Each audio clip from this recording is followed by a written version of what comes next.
religion is the most important thing. Thank you very much, Haja Halima. We are very happy to have you. We have few young girls here, the school students. Hi babies, kuna jina? Kuna fahimtar abin da ake faɗa? You are not here just not to listen. You hear? We want you to look at the prospective woman here and tell yourself, I am going to do better than her in my life, inshallah. That is why you are invited here. Duk abin da ba ku gane ba, ku tambaya. Kun ji?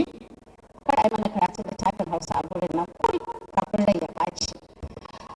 Thank you very much. Now I'm going to invite Alhaji Muhammad Sani Dattijo, the Chief of Staff to the Kaduna State Governor. Alhaji Sani Dattijo, the youngest Chief of Staff in the history of Kaduna State, an advocate of girl child education and women empowerment. The Kaduna State Government with the highest number of women in the cabinet.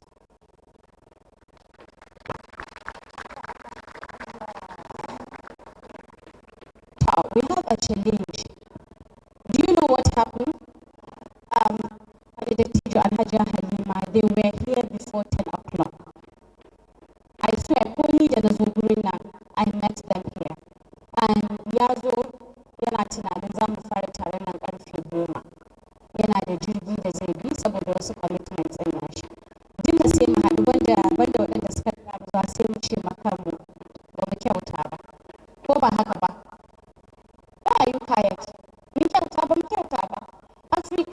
African time, we need to change. Please, we do have to change. DJ, please, music.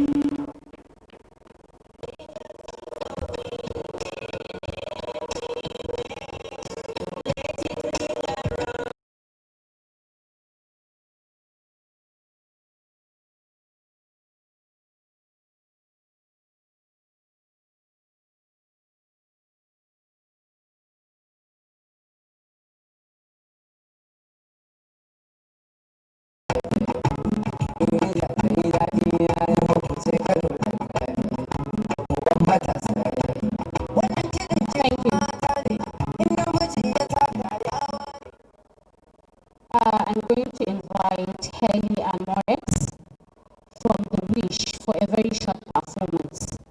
We need to relax. We need to relax a bit.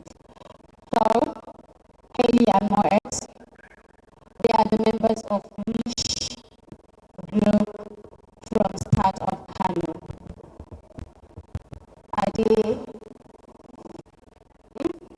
Wish is a literary society at Start of Kano, which has so many creative and intellectual waiting they have.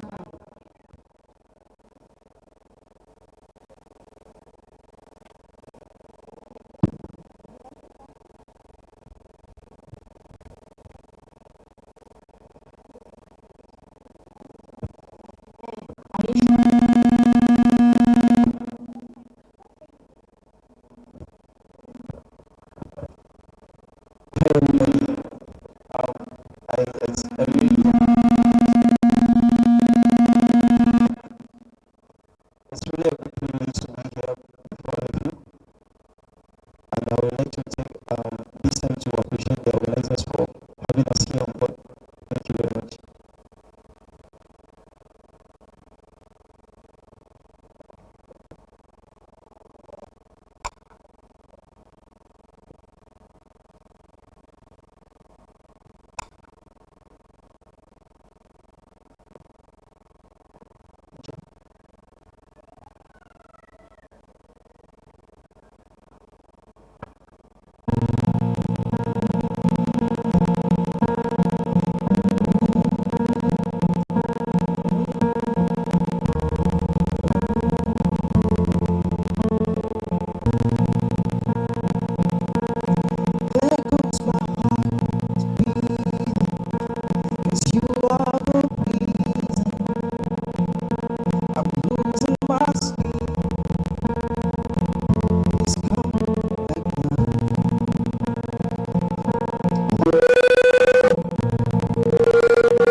to invite our first speaker, Farida Yahaya, who is the founder of Lumo Naturals, an Abuja-based natural hair care solution brand that provides a combination of natural products, techniques, artistic styles, and education about African hair and the importance of healthy and natural hair to natural hair owners.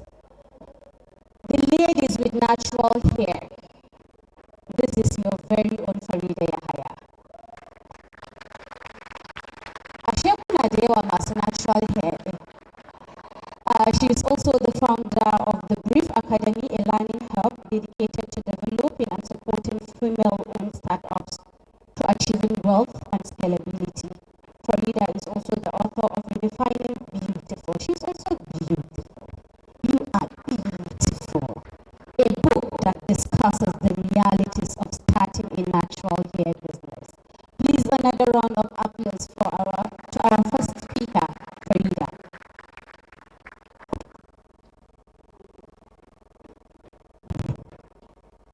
Hello, Kano.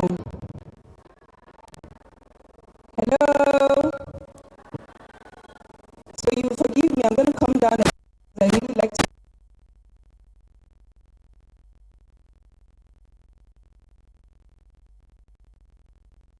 Good morning, ladies and gentlemen. I think it's afternoon already.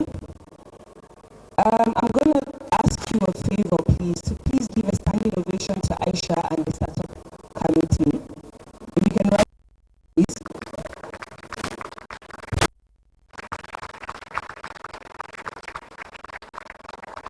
Thank you very much. You can take your seats. I'm very excited to be back in Kano. My journey coming to Kano has been very interesting. There's this thing they say when you're going for youth service. They say, don't go for youth service and find a husband. And it sounds very cliche, but that's what happened to me. I came to Kano as a youth corper, and funny enough, I actually didn't like Kano men because I thought they were so full of themselves. They feel like they know it all. They're the ones that have the longest history in the north. So trust me, I did not come to Kano to find a husband. But yes, it happened. And beyond that, I actually found a certain depth that you usually don't see when you're looking at Kano from afar. And for me, that was really what struck a chord with me. I was serving in Dangote Flour Mills, and the family I found in the factory and also outside the factory, with the coppers, was so amazing, and I was able to see the diversity, not just of the north, but also of Nigeria. And it makes me really sad when we talk about Kano as a homogenistic society, which I feel it is not. Kano is one of the places in the north that has been very open to commerce and trade, and it has brought in people like the Lebanese, people far east in the Middle East, people in the south that feel Kano is home. Igbo, Yorubas that don't know anywhere else but Kano. And we have a lot of people that are indigenous Christians as well. And I feel like when we talk about the story of Kano, we need to talk about the diversity of Kano as well, and how tolerant the people are. So for me, that is just the starting thought. When Aisha told me to talk about game changers, I must tell you I was at a loss. Not because we haven't had a lot of historic people and groundbreaking things happen this year, but because for me, when I come to places and I want to tell a story, I like to localize the stories. Because usually when you have a room like this,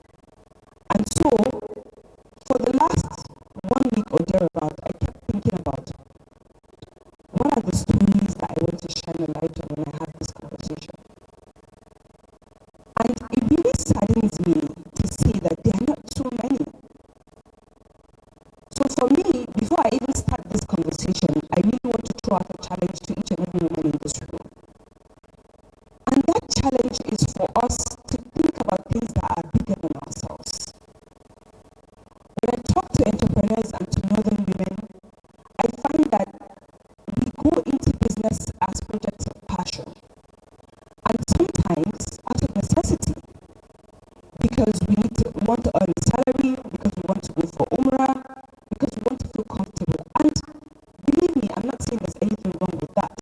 But what I am saying is that it is unacceptable for you to come from a region where poverty is so high, it is disturbing.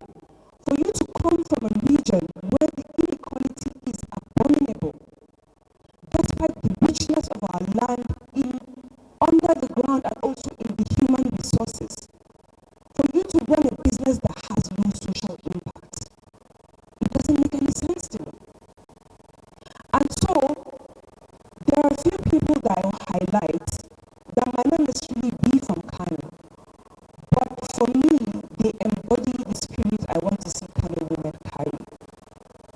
Earlier this year, I think in October, I was in Kano for the makeup masterclass by Termina's Ramo, and I was truly taken aback by the fact that in 2019, that is still a groundbreaking event. That tells you how far back we are. And I totally applaud her for that, because to think outside of the box and get makeup artists from across Nigeria come to Kano to come and learn makeup artistry. But how long have we been doing makeup in Kano? And it is now that we're doing a makeup masterclass. So unfortunately, I'm not going to try and glamorize it. There's this new thing where they say you're shaking tables. So I'm not really a table shaking person, but I feel like when we come for these events, we really need to wake ourselves up. The MC spoke about the fact that we were late today and one of our speakers had to leave. And that is a conversation we need to have with ourselves. Because believe me, I get it. I also came late today, and apart from the fact that I woke up late, one of the things I kept telling myself was, I'm going to come to an empty hall. And I know for many of us, that is one of the reasons why we were late. But then, how do we make the onus on ourselves to be the first? You might be an outlier, but yes, at least come. So how do we really change the perspective and change the conversation? For me, these are the things that I want to talk about. So in that conversation, I'm going to highlight a few people, like I have said. And I think the keynote speaker mentioned something about support. But before I go to support, I want to talk about moral purity.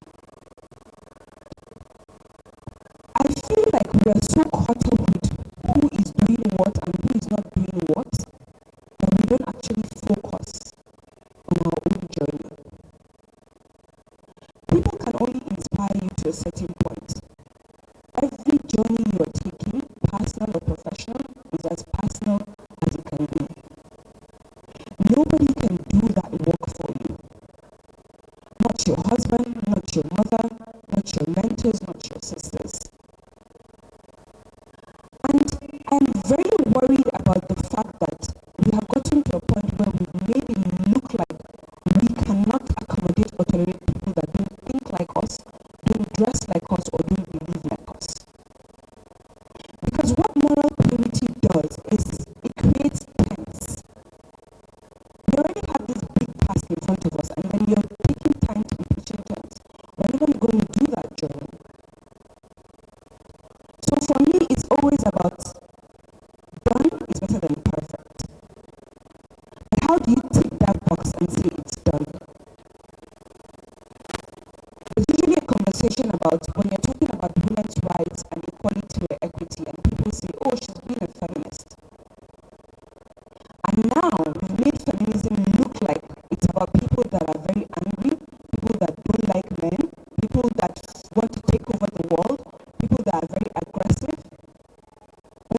But we all know that's not what it's about.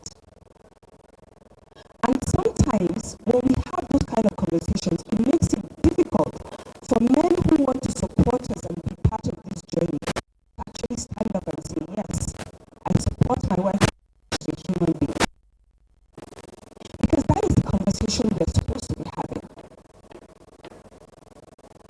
And I always talk about the fact that culture is not necessarily what dictates the society.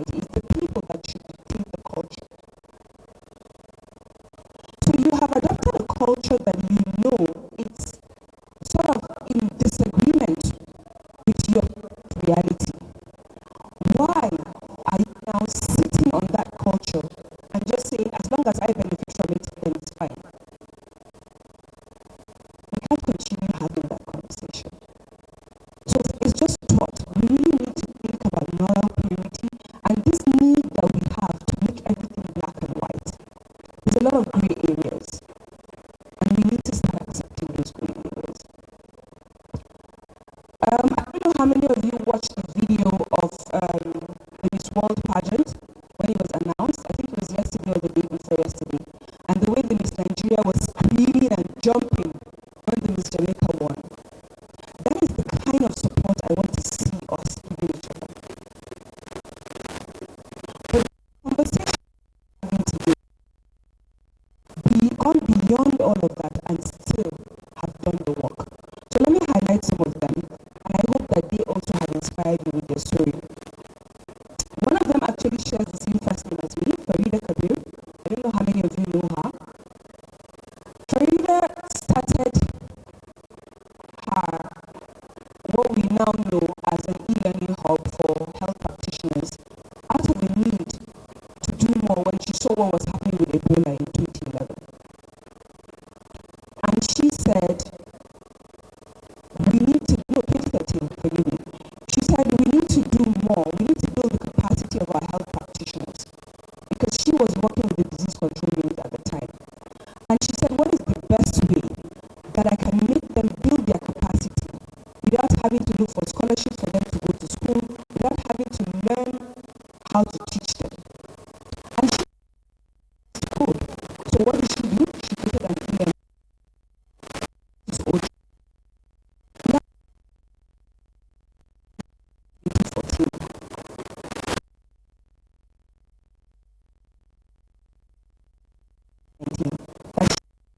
What we call the accolade.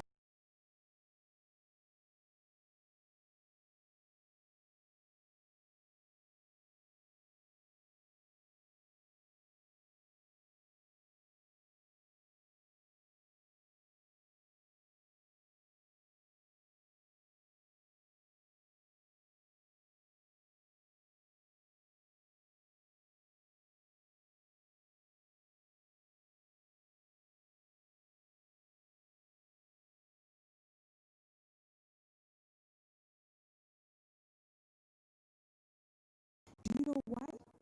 Because we feel like those lists are the only things that makes you seen and heard. We feel like you don't have a voice unless you're on Forbes list or you're on CNN. I'm not negating the extent of those platforms. I grew up watching them too. But what I am saying is that I don't have to be on Forbes list or on CNN for me to be able to impact you. And if we look at it as each one teach one, they would actually have better impact than waiting for those awards and recognitions. Another good example I would like to give you is Amal Hassan. I don't know how many of you have heard about her story. Outsource Global. When Amal told her story, in this World Forum, and she was telling me the story, I was really shocked because this is somebody that has started the business 4 times. Do you know what it means for a business to fail on you at least once? And then you go back and do it again a second time. You go back and do it again a third time. And a 4th time. And it is now, after doing it the 4th time, that she's actually making the impact she wanted to do. Employing over 850 people. Placing people in jobs they didn't know they could do. Getting people to translate Mandarin and other things in Nigeria, in the comfort of Kaduna and Abuja, and even Kano. So what is the lesson in Amal's life? And what is the lesson in Farida's life? The lesson in Farida's life for me is the consistency, the ability to actually just do the work with your head down. Because at the end of the day, the work will be recognized for what it is, which is impact. The lesson in Amal's life for me is actually also again the same thing, being consistent and actually being teachable, which is usually the problem that we have. People feel like they know it all. I cannot be wrong. As an entrepreneur, business models change, markets change, projections change. You have to be willing to be flexible. You have to have the courage to be flexible. And say, yes, it's possible I made a mistake here. Let me go back to the drawing board and do it again. That is how you change this. Someone else outside of Nigeria that I was really inspired by was Greta Thunberg. I don't know how many of you know about her. The 16-year-old climate change activist that was just named Times Person of the Year 2019. She's 16. Well, I want to ask you, what were you doing when you were 16? I was thinking about WAEC and NECO and, you know, how to make sure that I get over 200 in JAM. At 16. And I listened to her speak. You know, she was having this interview with on the Daily Show with Trevor Noah, and she was so eloquent. You know, she was supposed to give a speech at the UN in New York, and she actually took the train, or is it the ship? Yeah, she took the ship to come to New York. Why? Because she believes that by flying, she's actually adding to the gas emissions and actually making the climate worse, which is what she's against. Do you know what it means for you not to fly? You inconvenience yourself just to make a point to the world that this can actually be done. And for me, when you look at the lives of all these three women, what you see is there's a pattern. What is the pattern here? There's courage, there's consistency, there's willingness to go against the tide because they see something bigger than themselves.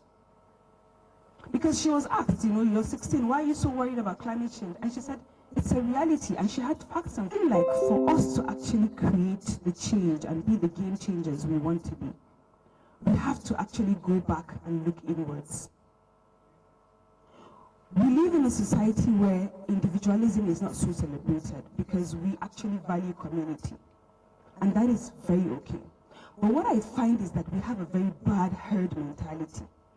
You see people doing something, they've been doing it for 15 years of their life, and you ask them, what is at the core of this thing you're doing? Why are you doing it? Say, oh, because my sister was doing it. And they're lost. People are bitter and angry in their 40s and 50s, and they're so confused, and they don't understand why they're breaking out, they're falling sick, they're not happy, because they have not taken the time to understand themselves. And so I'm very excited that we have young girls in the room. At this age, I feel this is the age we should actually tell them that they are enough. What they have is enough. What they want, that thing that we think is outside of the box, that is actually what the world needs. It is okay to think that way. It doesn't make you weird not to be normal. As long as you're an upright human being, as long as you're sincere, as long as you're spiritual, because a lot of people are religious and they're not spiritual. So it's not about religious and moral policing, it's about being spiritual, having a real conversation and a connection with something higher than yourself, whatever you decide to call it. As long as you have those two in check, then you're good to go. Redefining beautiful and writing the book for me was a journey because I took the time to look at my life from going natural, which is over 10 years now, to starting my business and why I have stayed on running the business. And I realized that that entire journey was not actually just about hair. It was about me saying, you know what, all the names I was being called, all the things people said about me that made me feel less of myself, that is actually what makes me who I am. Because I've always been the weird one, I've always been the odd one out. And it's something I've struggled with a lot. Why can't I just do makeup like everybody and have my brows on flick? You know, why do I have to be wearing glasses? Because I've been wearing glasses since I was 5. Do you know what it means to be called Coca-Cola bottle for a 5-year-old? Because my glasses were so huge. You know, I've always worried about my height, I've always worried about my nose. I had a very oily nose since I was, and so these are the things that makes you, and you're so caught up with all of that, instead of actually doing the work to accept yourself. So body positivity for me is the message we need to give these young girls. Not necessarily just to make them feel like, oh, they're too big or they're perfect, but just to tell them that as they are, it's okay how they are. And allow them to take ownership of these platforms. It's okay if you give these young, because people start saying, oh, but I paid my dues. Why can't they come and pay their dues too? There's no dues to be paid. The reason why you paid your dues is because somebody else did not open the door earlier for you. And now the onus is on you to open the doors earlier for other people. Don't feel the need to look down on other people just because you feel, oh, they're too young, they don't look like me, she's not my sister, she's not my this, she's not my that. And something very life-changing for me was, when I was in South Africa earlier in the year, and the lady at the end of the, week-long conference, the lady said something that really stuck with me. She said, we need to own this platform. Because, believe me, when I went for that conference, right, the entire conversation I had for that conference, I did not even know who was actually doing it, because the liaison for me was the World Bank. It was when I got to South Africa that I realized that it was the former First Lady that was organizing this conference. And what struck me was that till the end of that conference, she did not go there to make speeches. She did not want to be recognized. In fact, even when I was introduced to her in the green room, it was so awkward because she didn't even want to. And when I asked the people organizing it, I said, why is she so removed from this? She said, and then she told me something, because she heard me asking. She said, because we have made celebrities of ordinary people, and it is affecting our society. She said, I was a former First Lady, but I'm an ordinary human being. I'm a woman just like you. So if I keep reminding you that I am the First Lady, you will not talk to me as a woman. You will talk to me as a First Lady. And because of that, there will be too many barriers and veils between us, so you will not be honest and real and open. That takeaway is something I wish our public offices in Nigeria would take. You don't have to remind me in every conversation who you are, or what you're worth, or what your family is worth. If we cannot have a true, honest dialogue about the things that we cannot talk about outside of our homes with our men or with other men, then why are we having this conversation? And I see a lot of people talking about it now. They're saying, do we really need women conferences? Because all we do is talk and look at each other and look at what bag this person is wearing or what she's wearing and this and that. And then we go back and say, oh my God, I was so inspired. Or we'll do a selfie with the speakers just for selfie's sake. So if we really want to continue these dialogues, for me, what I want us to do is actually when we leave, we look back and say, oh, I loved Women Founders Conference, but you know what? I really feel that there was a conversation that was amiss there, and I really want to have that conversation because it's very personal to me. And you reach out to Aisha and you say, listen, I want to do this. Can you tell me this and that and this and that? I don't want to copy you. I'm just inspired by what you have done, and I know that I also have something that is worth sharing. You don't have to divide the room. The community is already divided as it is. Be the rallying point. Unity, that is what we need. So as we leave here, my challenge to all of us is to go back and journey back to self. Think about your values, think about your humanity, and think about what it is that you can do for the people around you. Not because you want to take selfies, not because you want people to validate you by their words, but because you know that there's something higher, and you actually deserve to do more for your community. Why? Because you know more, and it is your responsibility to do more. Thank you very much.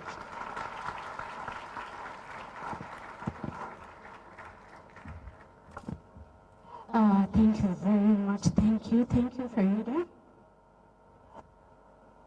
Her words are so inspiring.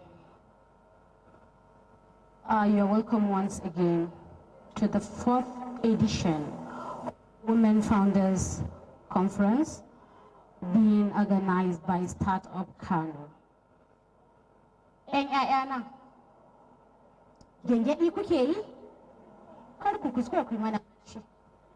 Are you enjoying the session? Are you sure? Idan za mu question and answers. Are you ready for that? What I want from you is not only for you being here. Help us, try as much as possible when you are back to your school, to your houses. Tell one, tell the other, make an impact to those that they are not here. Please, do you promise that? An ce idan ka koya wa mace ɗaya abu, ka koya wa gari gaba ɗaya. ranar Laraba zan zo makarantar ku.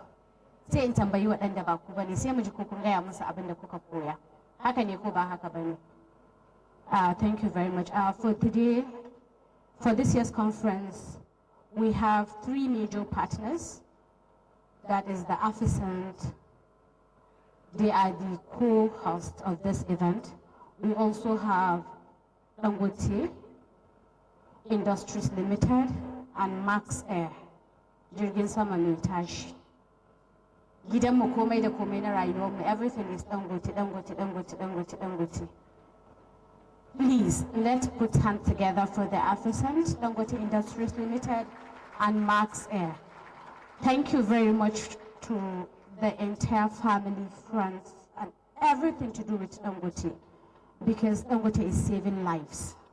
The lives of the world, not the lives of the African or Nigerians, but the world at large. May I at this time invite Suraya Topa for a poem performance. Suraya Topa, where are you? Bai ma kamata ina kiran sunanki da Hausa ba, amma ta ina zan gano ki tukunna.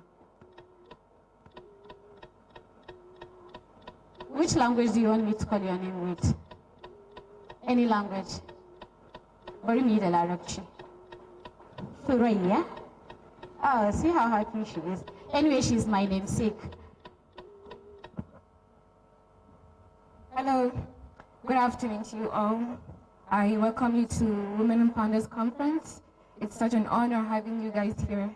Like she said, my name is Suraya Umar Tofa, and I'll be speaking, let me say, a short spoken word, and it's titled The Tears of a Bleeding Woman, and it goes like this. She was an aspiring woman, yet to be a mother. She was beautiful, not like those girls you see in a cover of a magazine, but she was beautiful for the way she taught. She was a type of flower that could still grow even after a forest fire. She was a girl with the galaxies in her eyes and the universe in her mind.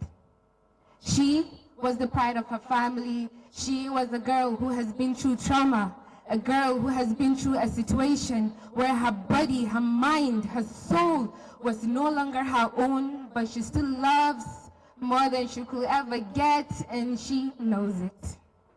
She was a girl who did everything she could to protect and preserve her dignity, but she was forcefully taken, brutally. She was abused and humiliated.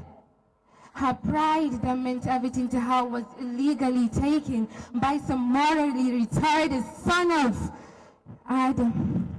Oh, son of Adam, you stripped away her self-worth, layer by layer, until there was nothing left of her personality. Then you tried to cage her, contain her, and inject her with nothing but self-doubt. It was a moment, an experience for her where all her trust, her sanity, where all her dignity, her privacy, her intimacy, where all her voice, her confidence was smashed and gone, and all there is was pain. I believe when a woman stands up for herself, she has stood up for all women. So those who have voice must speak for the voiceless. I am the voice of the voiceless, and I am a female, and the future is female. Thank you.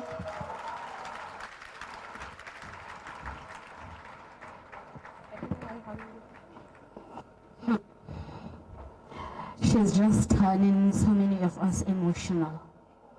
Idan ma so kike kiga hawaye na da safen nan, trust me, you will not see it. Please, another round of applause for her. The future is female. Ranku ya dade mazan da kuke gidan nan. Let me remind you, the future is female. The future is not a man. The future is female. For the men in the house, please, you alone put hands together for all the women here. Thank you very much. I want to invite our second speaker, Naomi, who is a global storyteller, changing the world one story at a time and transforming the lives that drive the business. She's also a highly sought-after international speaker, two-time tech speaker and lifestyle coach. She loves to speak with humor, using real-life stories to keep her audience captivated. She is the founder of the Women with Stories International, an organization on a mission to empower women to find and own their unique stories, discover, care, and serve others. Come, let me give you my story. Turn it to reality. Are we starting it today? Just now? That's why I'm here. Welcome to Kano. Thank you so When are you going back? Tomorrow.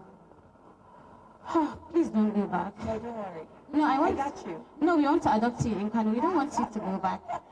Thank you very much. Happy listening with Naomi. Thank you. Thank you so much. Thank you.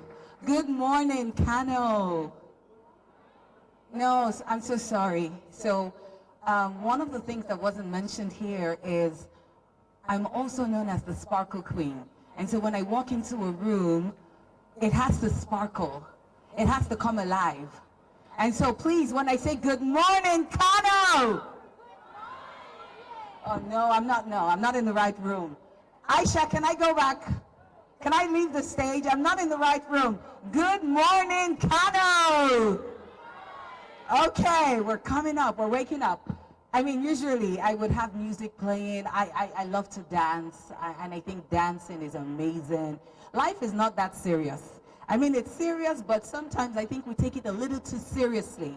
And in the process of going through life, we're not enjoying the process. So I'm hoping, DJ, find a very nice song. When I give you the cue, maybe just as I'm wrapping up, I'll try to get this women in Kano to stand up and shake a little. Would that be okay? All right, so I am so honored and I am so thankful. This is my first visit to Kano. Some people want to adopt me. But you know, very interesting is the fact that I was born in Zaria.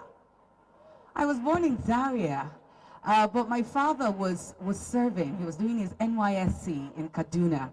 And about, I think, 6 or 7 months after my birth, he had to relocate to Delta State. So unfortunately, I didn't have that, you know, northern flair, because I would have just been giving you the language right now. And you would think, oh, she's one of us. But I am still one of you by birth. Yes, so I am a northerner by birth. Am I welcome? Thank you so much. My story is a very interesting one. And there's so many stories that I love to share. And I remember speaking to Aisha yesterday, and I said to her, what do you want me to share in Kano? Of course, knowing what the theme of this event is, the future is female. But permit me to start by telling you, the future is not just female. The future is for the female who is ready to do the work. And I want you to look at the woman next to you and ask her, are you ready to do the work? I can hear you, Kano, come on. Are you ready to do the work? Because there's work to be done. And we have to accept that. And Farida nailed it when she said, enough of conferences where we just come, look good, check each other out, take selfies, and nothing changes. This has to be that conference that makes a difference. And the timing couldn't even be more perfect. We are about to welcome a new decade. In a few days, we're stepping into 2020. It's not just a new year, it's a new decade. And it's time that we agree in this room that some things are not going with us to the next decade. It can start today. Because someone said the day you wake up is your morning. And today can be the morning for the women in Kano. Today can be the morning for as many people who are tired of status quo. There's so many opportunities around the world. There's so many opportunities around you. But are you open to seeing them? And are you open to receiving them? And I dare to add, are you open to doing the work? Because there is work to be done. At the age of 22, I ran away from home. And I eloped. That was devastating for my family because I come from a family of 6 children. I have a brother who's the firstborn, and I am the first girl. I have 4 sisters behind me. And the moment I made that decision, it changed my life forever. November 10th, 2000, 19 years ago, I was just 22 years old. I met someone, I fell in love, and my family had their reservations. Like, you're still in the university, marriage is not now, but I would not listen to anyone. And so on that fateful morning, I remember picking up a pen. My father and mom went to work, and my sisters were at school. My brother had traveled to the US to school, so he wasn't even around to kind of like knock some sense into me. I wrote a note, and I said, it's my life, I want to live it, and I walked away. I wasn't sure what was on the other side, but I walked away. Well, in 2009, 9 years later, I found myself alone, divorced at the age of 31, a single mom with 2 children, and a victim of domestic abuse. And at that point, I felt my life was over.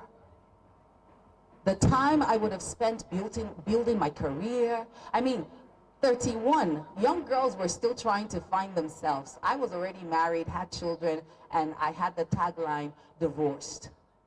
And so there were so many labels that were placed on me. And for a while, I allowed it. I placed some more labels on myself. But it got to a point where I sat down and I said, it's 2 things. It's either I stay in a place where I allow the past to continue to define the life that I can have, or I can choose to step into the future that God can still have for me despite my mess. I believe God is powerful, and he can take a mess and turn it into a message. And if you ever doubted that, look at me carefully, because standing before you is a woman who received sparkles for her thorns. For 4 years, I was a single mom, but I refused to be bitter. I refused to be angry. I learned something very early, and I'm going to share it with everyone in this room. Forgiveness is not about the other person. Forgiveness is about you. It is the greatest gift that you can give to yourself. And I gave myself that gift of forgiveness, not waiting for anyone to come and apologize to me. You will not even understand the depth of my journey because time will not permit me. But for that 9 years, I was cut off from my family.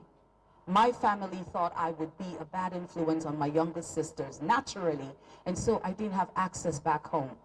My only brother came back from the US and got married. I wasn't invited. My younger sister after me got married. I wasn't invited. I lost 2 of my very dear uncles. I wasn't at the funeral. I lost so many things I can never get back. And so the one thing I gave up everything for, this was how I was paid back. But then I said to myself, someone said this rather, staying in a place of unforgiveness is drinking poison and waiting for someone else to die. I'll say it again. Staying in a place of unforgiveness is drinking poison and waiting for someone else to die. I made that choice to let it go. Apology or no apology. You know, something interesting happened recently. I was interviewed by Adesiwa Oyenekwe. Many of us know her from NTA, the seasoned veteran news broadcaster.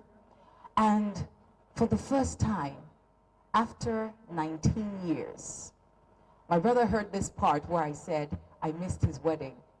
And my brother sent me a message and said, I am sorry I didn't invite you for my wedding. 19 years later. But imagine if I held on to all that anger and bitterness. Perhaps I wouldn't be thriving. For 4 years, I was a single mom. And in 2009, when I walked away for 4 years, I was a single mom. And in 2013, I found love again. And I got married. And I've been happily married now for 6 years plus. So in 2015, while I was nursing my first child in that marriage, so now I have 4 kids. I have, the ages of my children are really amazing. So I have my first son is going to be 18 next year. My second son was 16 in November. Then I have a soon-to-be 5-year-old. Then I have a 2.5-year-old. And so people would hear and say, oh, those last 2, were they for the road? And I'm like, you don't know the story. But it's very interesting because today, I have become this reference point. I have become this example of a woman who has been bitten down, who has had things thrown at her, who has had labels placed on her. But I made a conscious effort to not just take off the labels, but to trash them. A few months ago, I was privileged to speak on one of the most coveted platforms, the TEDx platform, and I spoke at TEDx Providence in Rhode Island in the US. Thank you. I was the only Nigerian woman. There was one more Nigerian, but I mean, she's Nigerian as Nigerian because she was born and raised in the US. But I was selected out of over 500 participants, and I shared my story with the world. The talk is actually right now available on my website, trashthelabels.com. And out of that TED Talk in October, I have just released a devotional and journal, which I have available here in Kano. But you know, I say to myself, what is the one thing that caused me to experience this change? Because today I really believe it, that our stories are gifts. The things that you've experienced that did not kill you has given you a cure. But this is the truth. It is your responsibility to find your cure. The fact that we're all here sitting pretty, if we pass the mics around to hear stories, I'm sure my story is nothing compared to what some people in this room have experienced. But now the difference for me is this. Are you able to find the cure in your story and take it and serve the world with the gift of you? Because you are a gift. The future is female, but it is not just for the female who just wants to hold on to the hashtag. It is for the female who is ready to do the work. When I was pregnant for my first son, I knew I couldn't continue as an event planner because for 9 years I was planning events. And someone told me about a live streaming platform called Periscope, my smartphone. So this was a time where there was no Facebook Live, no Instagram Live. It was called Periscope. I was a stay-at-home mom, 2015, nursing my baby. I had not had a child in 12 years. And so common sense told me, calm down. But even as I was calm at home, I said, no, there's so much more to me. I'm very restless. I want to do something. If I can't get out there and plan events the way I used to, what can I do at home? I want you to look at the woman next to you and ask, what do you have in your hands? Ask the person next to you, what do you have in your hands? Because you have something. I had my smartphone, and I picked up that smartphone, and I remember October 11th, 2015, I hit the go live button, and I went live. Now the thing about the live streaming platform then, I was an early adopter for Africa. If you're here today and you want to do something and you're thinking no one has gone ahead of you, don't be afraid to blaze the path. Sometimes as women, we're waiting for permission. I've come here to tell you today, you need to give yourself permission first. Sometimes we hide under culture, we hide under religion. And Halima, our keynote speaker, clearly has given us examples of women that have gone before us who were distinct women in the business and market space of the world. So there really is no excuse. Sometimes we even hide and say it's the men. I beg to differ. I beg to differ. I do understand that there's some men who may not really get it. But sometimes How much of yourself, how much of your worth have you proved to that person that you want to give you permission first? You haven't even given yourself permission, but you're waiting for someone to give you the permission. You haven't said to yourself, I want to do this and I need to step out now. But you're waiting for someone to come and tell you, you know what, come, get up. Okay, let me do this for you. It won't work that way. The future is female for the female who is willing to do the work. When I started live streaming on Periscope, believe me, it was scary. I was not even a social media person. I didn't have a clue what was happening. But I was determined because in my hands, I found a tool that could allow me connect with the world. People would come from countries across the globe. Sometimes I will ask, where is this place? Because I've never heard about this country. And I kept going. I didn't even think it was going to be a business until someday someone reached out to me in the US and said to me, how much will it cost for you to teach me how to do live videos? And I was like, wait a minute. There's money here. Please understand this. Money is a reward for value. It's a tool. If you want money, give value. And for some of us, money might not even be the problem. It might just be the push you need. And so what I've come to do today in Kano is to wake you up. It's to push you because the world is waiting. There's so many conferences, so many events happening in the world. This year alone, I had 7 international trips. And there were some events I would get into, and I am the only African woman. And I'm asking, where are my sisters? Where are my sisters? I'm married, I have 4 children, and I am still doing the work that I need to do. Because I understand that God who created me did not just put me here on earth to just be a wife and a mom. God knows I embrace those responsibilities with my whole heart.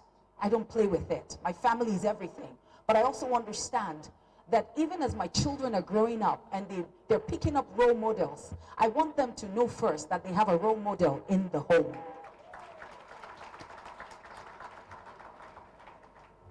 A couple of weeks ago, the head of school where my sons are called me and tells me, guess what? We had a public speaking masterclass and we picked up your TED Talk and that was our case study. And I said, yes, that's exactly what it should be. And so my children came home and I was like, so how was it? And they were like, oh mom, oh mom. And I'm like, yes, I know you're proud of me. Because your mom was on the screen. They were dissecting my talk during a public speaking masterclass session. And that for me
I lost? Sometimes we need to go back to our childhood. And I'm a certified life coach, and this is part of the work I do with women. And I really, really want to let you know that anything is possible. If your eyes can see it, if you can conceive it. That's one of the things about vision. So many of us are waking up every day and it's Q Sarah, Sarah, whatever will be, will be. No! Make things happen. Someone once said there are 3 types of people in the world. Those who are making things happen, those who don't know what's happening, and those who wonder what happened. Which one are you? You should be among those who are making things happen. The world is waiting. Also in this year, I received an award in India, and I must share this to encourage someone. And I remember when I got the message, I reached out to the lady and I said, "How did you find me?" And she said, "Instagram Live."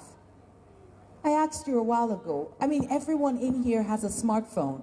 You are on Instagram, you're on Facebook, you're on Twitter. But the question is, do you even know what you have in your hands? And when I stood on that stage at the Women Economic Forum in India, I looked and I wondered, how did I get here? This was someone who at some point was written off. Useless. Nothing good can come out of this one. Look at her. Ran away from home. I'm going to be 42 next year. And I'm just excited because I believe my life is I'm just getting started. I'm just getting started. So don't even give me the age thing, because it's a number. It's a number. Give yourself permission today to rise up and take your place. I also have a unique opportunity for 7 women in this new year who are ready to take their businesses, their careers to the world. It's time to go global. I have a famous quote that says, "Why be local when you can be global?" We need to step into the rooms as African women. We need to take our place. Yes, the future is female. I saw in the airport a dress, the future is female and African. But we're not showing up. We're not in the rooms. And we need to accept that and do the work. Our voices are needed. The things that we have to offer as African women, the world needs it. I am telling you, the world needs it. When I show up in the room, I don't show up and I hide. I show up as a proud, beautiful African woman who has a message, and you have to hear it. But the truth is, there's nothing special about me. I'm a regular girl. I like the things you like. I eat the things you eat. I love to dance. I love to play. But I also know I'm on a mission to die empty.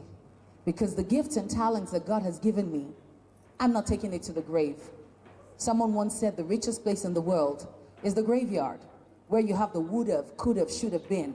People who went to the grave with all the gifts and the talents that they have. My prayer is that will not be you. That will not be you. Because you will leave everything here on earth. You will bless us with your gift. And you will make a difference in this world. Because yes, the future is female. But again, the future is female. The future is for the female who is willing to do what? For the female who is willing to do what? Who's ready to do the work? Who's ready to do the work? There's work to be done, ladies. But again, you're not alone. I am here to help. And as many people who are ready to say, "Naomi, hold my hands. I am here. I'm not leaving Kano today. My flight is tomorrow. So the whole today, I'm here to work. I'm here to serve. So milk me, like milk me. Just draw from me. I'm here. I have flat shoes at the back. So when my heels are aching, when my feet is aching, I take off the heels. I'm here to work because I want to look back 1 year from today and hear stories about when you came to Kano. That's what I live for. Money will come. I mean, money, again, is a... I had to countless number of messages I receive from around the world saying, "Thank you, Naomi. Thank you for owning your story. Thank you for showing up. Thank you for telling us that despite what we've been through, despite the negative things we've experienced, we can rise up and we can shine again. We can rise up and we can sparkle." I came with this message. It's time for you to give yourself permission. The world will not give you permission. Give yourself the permission today and take your place in the world, because it's time. The future is for the female who is willing to do the work. Thank you.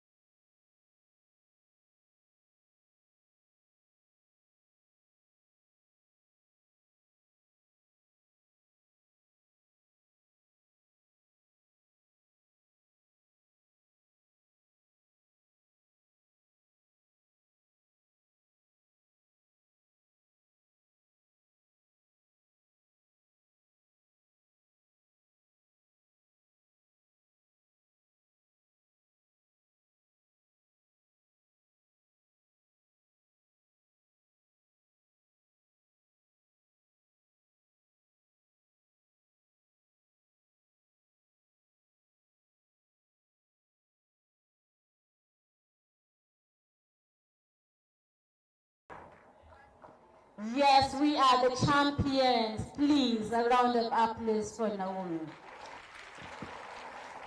Naomi, you have a message here. Can you hear me, please? She really helped us at a workshop I attended on female entrepreneurs. Really motivated. This is the CEO of Maps Catering Services. And someone is sending this to me. Hey, hi, I'm jealous. So you're going to stay in my house for 1 week. I'm adopting you for 1 week so that I can tap from your knowledge. Thank you. I mean, this person. I am confident to see that you are enjoying this 4th edition Women Conference. Yes or no?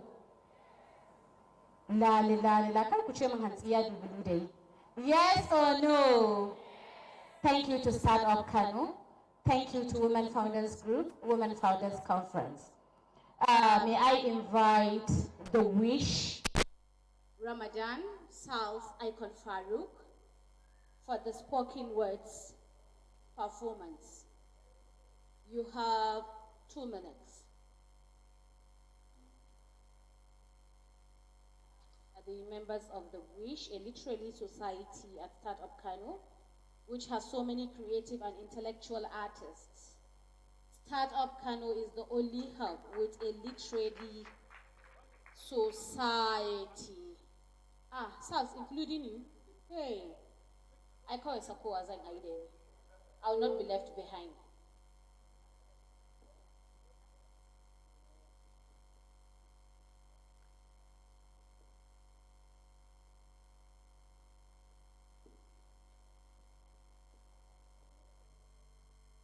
Good afternoon, ladies and gentlemen.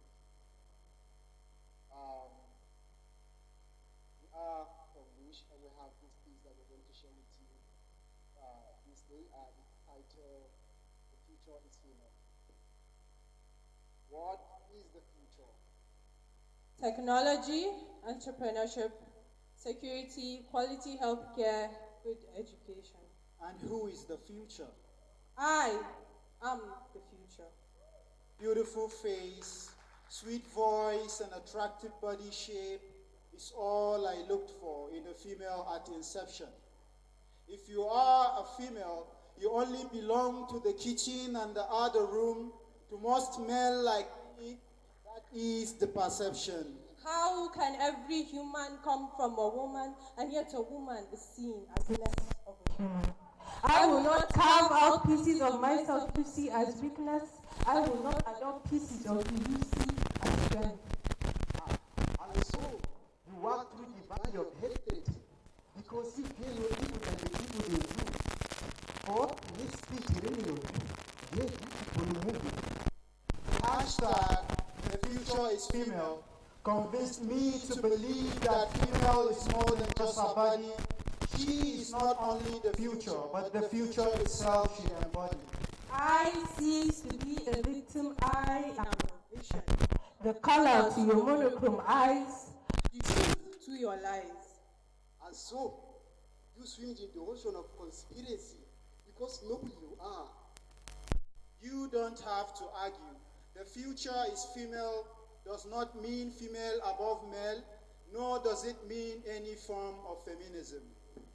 I am the starting point of the circle of life itself. Hence, I am past, present, and future. Evolution growing from within me. And so, you were haunted in the forests of gossip and social media insult. Bounty on your pride and chastity. Ordered, followed, haunted by the go-getters, ordered by your evil sisters. The future is female means having a future that will be ruled by love and emotion. The future is female means a future in which collaboration will be stronger than competition. I will no longer be the spoils of war, the collateral damage. I will not be the bargaining chip feeding your hunger and pride. So permit me to change your reality. Aya. And so, we make your society not safe for your leisure, due to some reasons not to everyone here. The future is female does not mean gender equality, nor does it mean what man can do, a woman can do better. The future is female means gender equity, not equality, because we are not created equal and we will never be equal.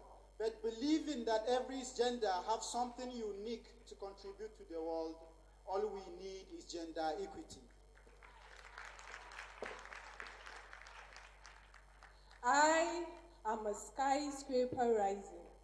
Stereotypes trying to pull me down but crumbling from poor foundation. I am a voice, but my actions will do the talking. And yet, after passing through all this, you still stand strong, vibrant, eloquent, beautiful, and yet a symbol of integrity, a mother to all. Indeed, you are the food. Your value is the air we breathe. The future is female means having a future that is inclusive, a future in which male and female are collaborative. I believe that women are the global educators. To have a future that is female means having a future that is more educative. I am a queen, a warrior, a heroine, and a mother. My mind is the ground of creativity. My heart is where bravery was born. I am kind. Purpose, for you to find the future as the mother to the motherless, hope to the hopeless, helper to the helpless, lover to the loverless.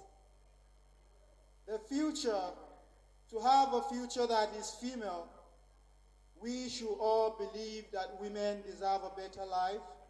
For that, we should love them, appreciate them, protect them, listen to them, and work together with them. I will not be less of myself simply because you think I am not good enough, smart enough, strong enough, even when you know I am the origin of everything you are. If the future is female, then the future is great.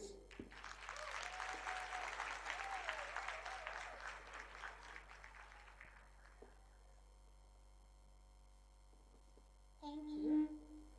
And the future is female. Okay. Are we safe? I'm going to call the third speaker, and I'm going to give her 5 minutes. You see, the third speaker, her citation is almost encyclopedia. In aka fara yin sai akai gobe da daddare ba a ida ba. But let's say just something brief about Ummahani Amin. She's the managing partner at the Metropolitan Law Firm and the managing director of the Metropolitan Skills Limited. With over 17 years experience, she oversees the delivery of a range of complex legal assignments at Metropolitan Law Firm. making the firm amass a growing list of high-powered clients. Yanzu tsakani da Allah ina so in yi tsokana a garin nan. In kika ɗauke firm ɗin nan, will you start? Will you? Ina fara tsokana daga nan. Are you here? I'm at home. I'm safe. I have you. Welcome to Kano, and we're happy to have you in our midst today.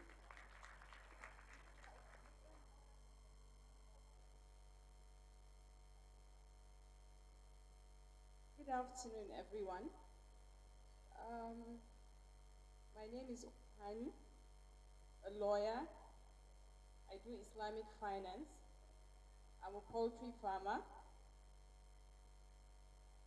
I'm nomadic. I'm Shua Arab, who live with their cows in their houses. That's where I come from.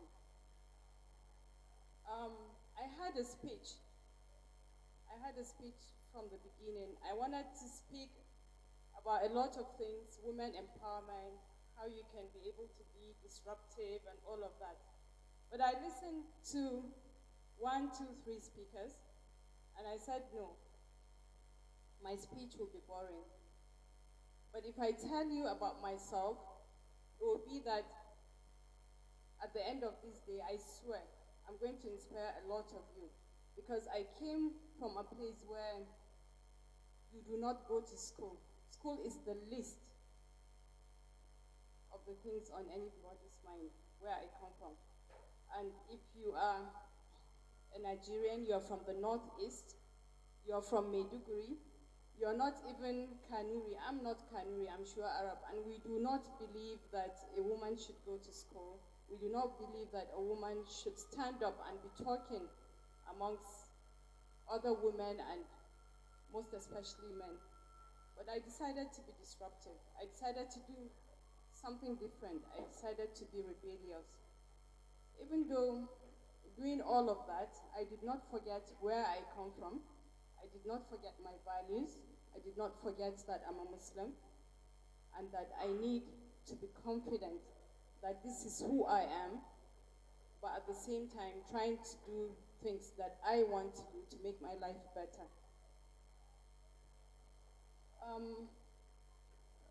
I'm used to speaking at world conferences, speaking about legal aspects, private clients and all, speaking about Islamic finance and all. But today, I'm going to tell you how I came about being accepted to speak at these world conferences where so many times I'll be the only female, the only African, the only Nigerian, the only black person. I'm probably the youngest amongst them. I've been speaking at international bar associations. I've been speaking at, the last one was in Luxembourg at the Islamic Development Bank Sukuk conference, where everybody else is way ahead of me. But they thought, oh, okay.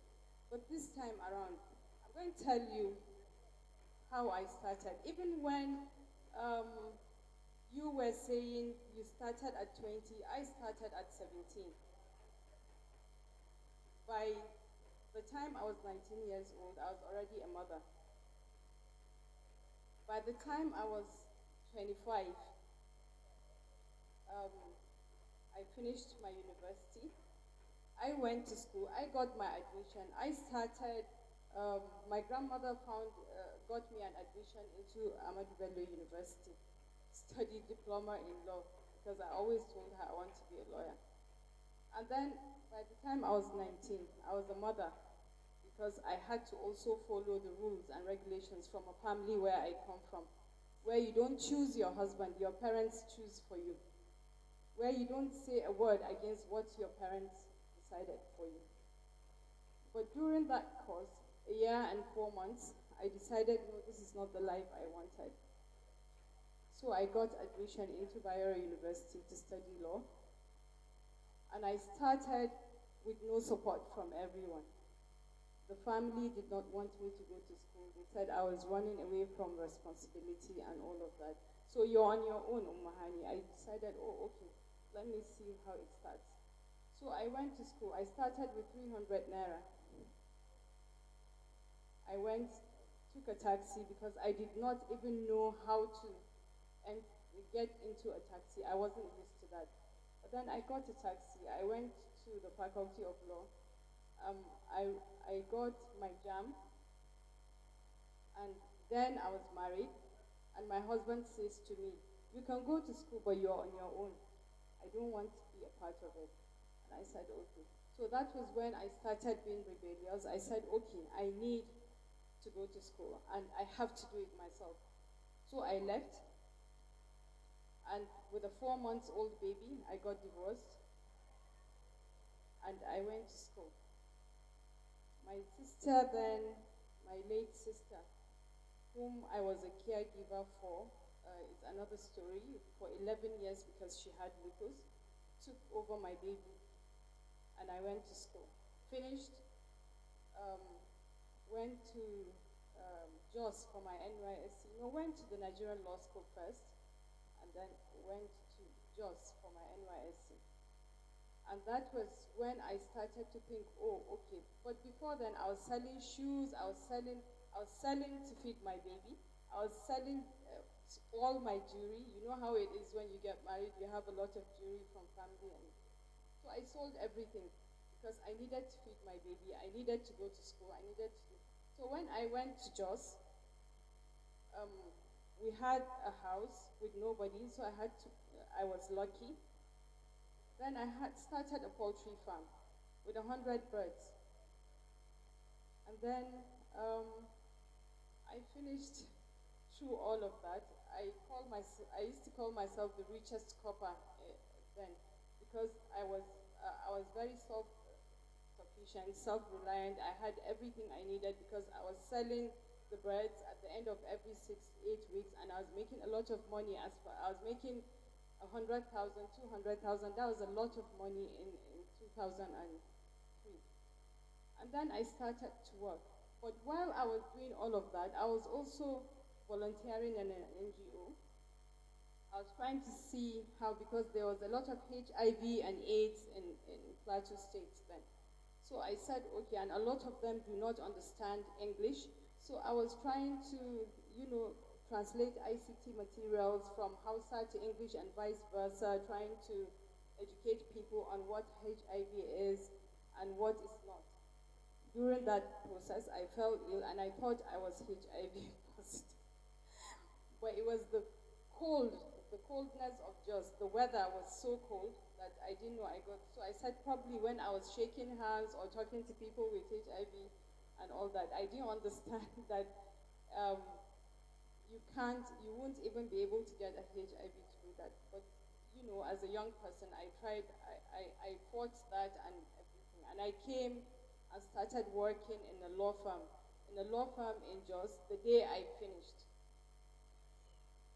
My principal saw me on the road. He said, "Where are you coming from?" I said, "We just graduated from NYSC. Do you want a job?" I said, "Yes." And he said, "Okay, come tomorrow with your wig and gown."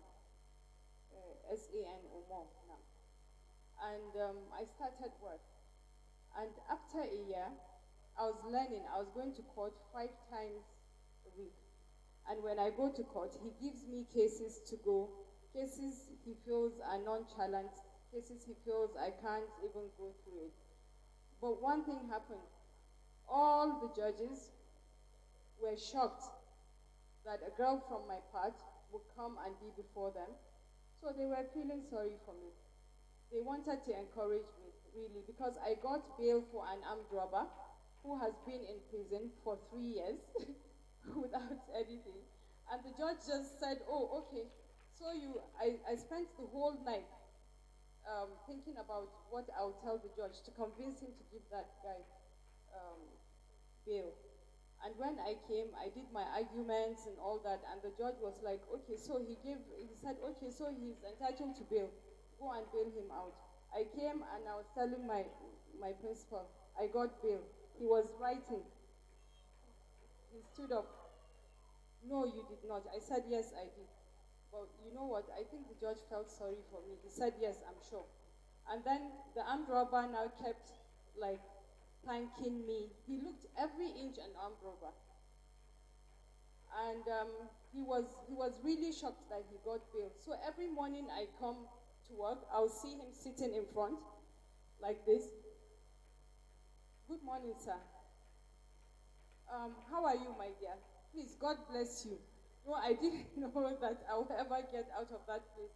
So I got very scared, and I felt he was always coming, probably. So when I'm going home, I'll go round and round and round. And that was my story in Jos. Then I said it was too boring. I came to Abuja because my life was, mountain climbing, swimming, after work and all that. It was boring. I came and worked in another law firm with no salary for a year and a half, but I was learning. And then I left, and I started investment banking. I was less than 2 years old at the bar then. And investment banking was something I've never done. I've never done anything corporate. I've never done anything, write a memo and all that. But my MD asked me, he said, what do you like to do? I said, I like to read sometimes. He said, okay, what was the last book you read? I said, Hillary Clinton's Living History. What did you take out of that book? I said, I think she wants to be the President of the United States. That got me the job. Even though I was the youngest amongst all the lawyers that wanted the job. He said, well, I don't think so, but if you think so, why not? Why do you think so? I said, because she's female, and she's very, very dedicated, and I know that she can make a good president. He said, okay. He just said, wait for me, and I got an appointment letter to work. So I worked in the investment banking industry for 3.5 years, and I felt, why would I sit down? I was making money for them. I was doing a lot of things. Why would I sit down and do that for other people? Why not myself? What's the thing I would want to do? I would want to either cook or be a lawyer. So I started my law firm. And then I started Islamic finance. I started Islamic finance because I thought, okay, before I get to where I want to be as a lawyer, I needed something to put food on my table. What can I do to put food on my table? Islamic finance is not particularly very popular in Nigeria, not either around the world, but it's what the world is looking at. So I started Islamic finance 10 years ago. And as I'm speaking to you now, we have been the ones training and retraining every person that wants to do Islamic finance. He started with us.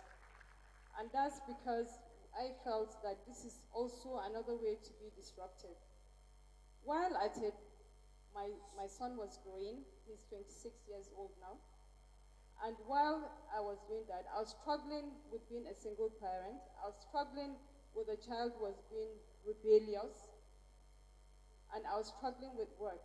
And I was also struggling with my sister who was suffering from lupus until 2 years ago, where she passed away. So everything was just juggled up.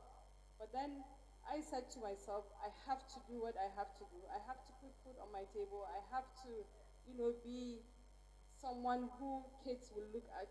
Everyone asks me, why is it that you haven't gotten married again? And I say, I'm always very embarrassed to tell my kids in the house that I want to get married or a man is coming to look for me to be my husband. So one of the reasons, but it wasn't the reason, but it's because I felt that I can't eat my cake and have it. I want to go up there. And our men are not encouraging. Even the women are not encouraging. If a woman sees you going up, she doesn't want you there. She wants to be the one there. So I'm trying to tell everyone here in this hall that no matter what you do, I loved the fact that Halima said, if you do not support a woman, you have a special place in hell. And that is exactly what it is. If you do not support a woman, honestly, you have a special place in hell. That point made me cry. Because it started with who I was, and then it ended with someone else, because I refused to be that end where she wanted, where the point went. I refused. And I want every woman, we all have our stories. I haven't told you half of it, because through that journey, there was a lot happening. But at the same time, I tried to define myself as a woman. I tried to say, no, this is not how I want it to be. While at it, I kept my dignity, I kept my self-respect, and I will stand high and I will tell myself, Umuhani, this is not who you are. This is the beginning of what you want to be in future. And I want every woman in this hall to be thinking the way I'm thinking, that you can be everything, you can be anything you want to be. If you want, you can sit down in your house and make a lot of money. But there's nothing as beautiful as waking up in the morning and saying, oh, I made this money. When I look at the Metropolitan Law Firm, sometimes in the morning I come very early because I have panicked, I need to go to court. And I open the office, I look, I'll be like, yeah, this is me. This is what I have done. And I am proud. I stand before every person and say I am proud because this is my hard work. It's not about delving into self-pity and all that. You are a woman, of course you are a woman, you are special. And you will not allow anybody to think, oh, because you are a woman, or you will not allow because you have missed something in your life to say, because I'm a woman, because I'm a Muslim, because I'm a northerner, because I'm a... Islam has taught us to be self-reliant. The Prophet said, if you beg people to give you money, then you have a special place again in hell. God will not forgive you. So wake up, be yourself, do what you want to do. And I think that if you do not succeed, then it is with your consent. That's the last thing I will say.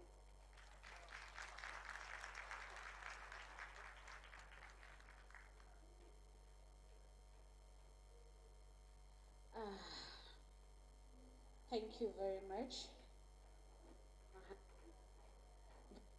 The journey so far, as I was walking down, someone called my attention that Suri, yes, women are suffering. So many stories behind women. A haka kuka dame mu mi aure wahalar da ake sha. Just now when I was walking down, yes, a haka muka damu kowa muka damu kanmu.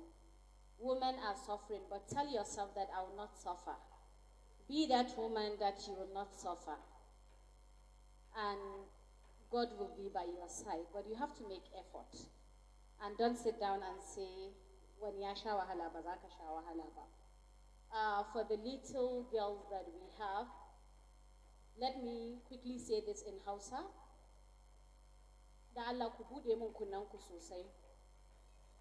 Tunda aka fara maganganun nan kowace mace a gurin nan tana ba mu labarin yadda rayuwarta ta kasance kafin Allah ya kai ta matsayin da ya kai ta. Zan yi amfani da wannan damar in gaya muku wani abu. Wata za ta iya cewa to bari in zauna ni ma rayuwata in sha wahala zan ji daɗi. Dukkansu da suke jin daɗi yanzu ba su folding arms ɗinsu ba sanda suke shan wahala. Sun yi ƙoƙari suna ta yaƙi da waɗannan rayuwar ta baya. We all have so many stories to tell. Saboda haka ku yi karatu, ku tsayar da zuciyarku akan karatu. In kuka yi karatu nan gaba ko me zai biyo baya a rayuwa ya biyo baya a rayuwa, amma ku tabbatar kun yi karatu. Kuma duk macen da kwakwalwarta take cike da abin da take cike da shi, Allah na tuba astaghfirullah, idan namiji ya kalle ki ya miki abin da ba daidai ba ma kanki yayiwa. Don't useless yourself. If you useless yourself, everybody will walk on you and will just make you to be a trash. Along the way, on my MC journey, one day my husband looked into my face and said, everybody is calling me Mijin Tache. And I said to him, you are Mijin Kantache, not Mijin Tache. And from today in public, I'll be referring you as Mijin Hajia. You like it or not, you will answer it. After some time, one day in his bossy attitude, he just looked at my face and said, Suraya,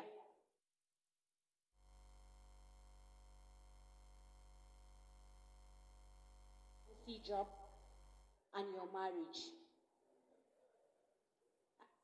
Yes. I just said, Anzo gurin. when he asked Anzo Gurindani, that means it's time for me to pack my things and leave this house. It's like he's somehow happy that I'm about to leave. I said, I am here. Nobody will take me out of this house. And I am serious. No Kanugda, no Kasepa, nobody will take me out of that house. If you are tired of staying with me, you can please walk out of the house. This is my gratitude of staying into this marriage. So please, ladies, be brave. I will not be around you, but politics in our matrimonial homes, it pays. Know who you are, know your value, know what you are up to. Umahani, back to you. You better choose a life partner. I want to come and do MC. Very soon. Dola muzomi shaku shaku. Thank you very much. I'm now inviting our last speaker for the day, Adora, who is a bright light dream interpreter and purpose driver. She is also the author of this thing called Purpose, a book that helps people understand the true essence of living with and true purpose. As a brand developer, she has worked on projects with several multinational companies, SMEs, and individuals over the past few years. Abeg, dance before coming to the stage. DJ, put a music for her. See, she's even dancing without music. Oh, I like this. I like this.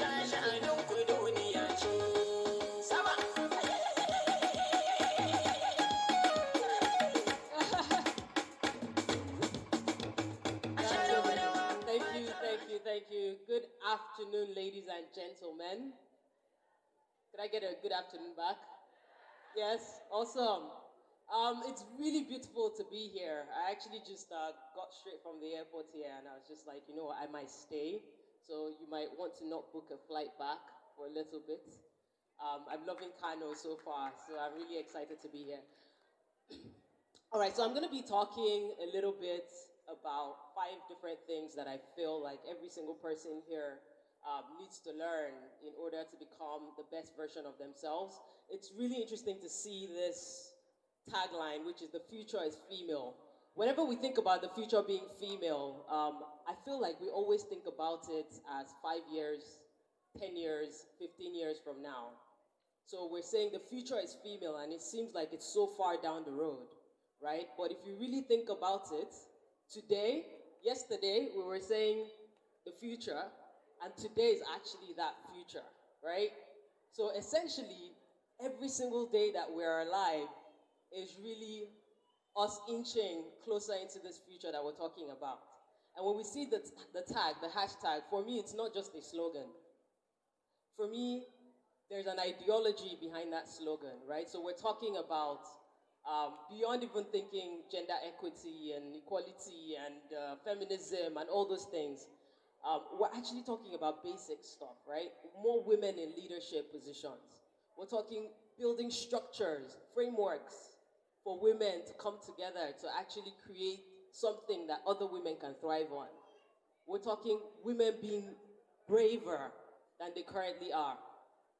It's interesting because the speaker before me talked about women supporting women. And for me, this even goes beyond doing. Because whenever we talk about women supporting women, we usually think about it in the sense of this woman is doing something, that woman is doing something. And so if they can create something, then they're supporting women, maybe through programs or through a job.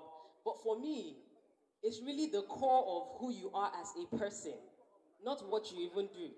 It's really about the core, right? So your character, your values, your attitudes. Because every time I've had an issue, let's say in business with customer service anywhere, my issue is hardly ever, and I don't know if everyone can relate, but my issue is hardly ever with the actual service provided. A lot of times it's the attitude with which that service was provided. And a lot of times when it's a woman that owns that business, there's a certain attitude that I expect because I expect a certain level of empathy. So for instance, you know, if I was picking up, I have a 4.5-year-old son, his name is Amir. And if I was picking up a birthday cake for Amir, I'm thinking to myself, I'm a very busy woman. I have so many things going on with my life, you know, and I have ordered this cake. I want it to be as seamless as possible, right, to be able to get this. I just feel like if there's a woman on the other end of the business, there's a level of empathy that I just expect. And that empathy shouldn't come only when it is your top customer or it is a family member. It's just knowing that I have the opportunity here to serve someone else, and this is where my character, my attitudes, my values come into play, not your skill sets. Because sometimes I think to myself, I'm like, anybody can make this cake. What I may be looking for is just somebody that I can relate to human level. And so for me, I don't necessarily, as I'm speaking today, I don't necessarily want to talk about, I'm sure a lot of the other speakers I missed out, but I'm sure a lot of the speakers have already done the conversations about where we need to go. But I really want us to talk about who we are. Because that's going to define everything that we do in this life, our identity. At the very core of your being, who are you as a person? A lot of times when I go to events and we introduce ourselves, we're very quick to say, hi, my name is Adora Avelu, I'm a brand developer, and we focus so much on our doing and very little on our being. So we've tied our identity so closely to what we're doing that, guess what? When what you're doing is taking away from you, you feel so small. So we can sit here looking all beautiful, but the moment that we lose what we have attached our identity so closely to, we all go back into our bedrooms and we're crying. And I want to address that today. Okay? It is impossible for me to stand here and talk about this, you know, identity and capacity, you know, stretching yourself without me relating at least to some level of faith. And I know that we're not in a faith-based conversation, but this is very important. We all align that we all believe in a spiritual being. It doesn't matter what religion we're for, where we have, right? We all know that there's a higher being that we believe in. We need to understand that that higher being lives in us, which means that we have capacity to stretch ourselves to become everything that we're meant to be in this world. So whenever people give us labels and say, you're the GM of this, and we go out and we tell people that, oh, my name is, you know, Fatima, and I'm the GM of this, we actually diminish ourselves. We don't realize it. But we do, because you are more than that. You are Fatima, who is a bright light, who is a mother, who is, you know, somebody's friend, who is somebody's daughter, who's, you know, doing so much amazing other work. You're a painter, you draw, you like music. There's so much about us. And when we're kids, we understand identity as kids. So what happens when we grow? We start to lose that because society starts to tell us that you have to streamline. If you don't tell people one thing, they'll say you're not serious.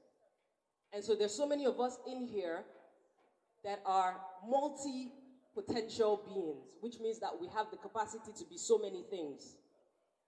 I often tell people that every single aspect of my life that I am, whether it is my brand development, whether it is philanthropy that I'm doing with Socially Africa, whether it is being a mother, I bring every single aspect of that into my interactions with my work. No matter what I'm doing, if I'm going to be compassionate towards somebody, a lot of times that compassion is coming from the compassion that I have for my child. You're bringing that into all of your relationships every single day.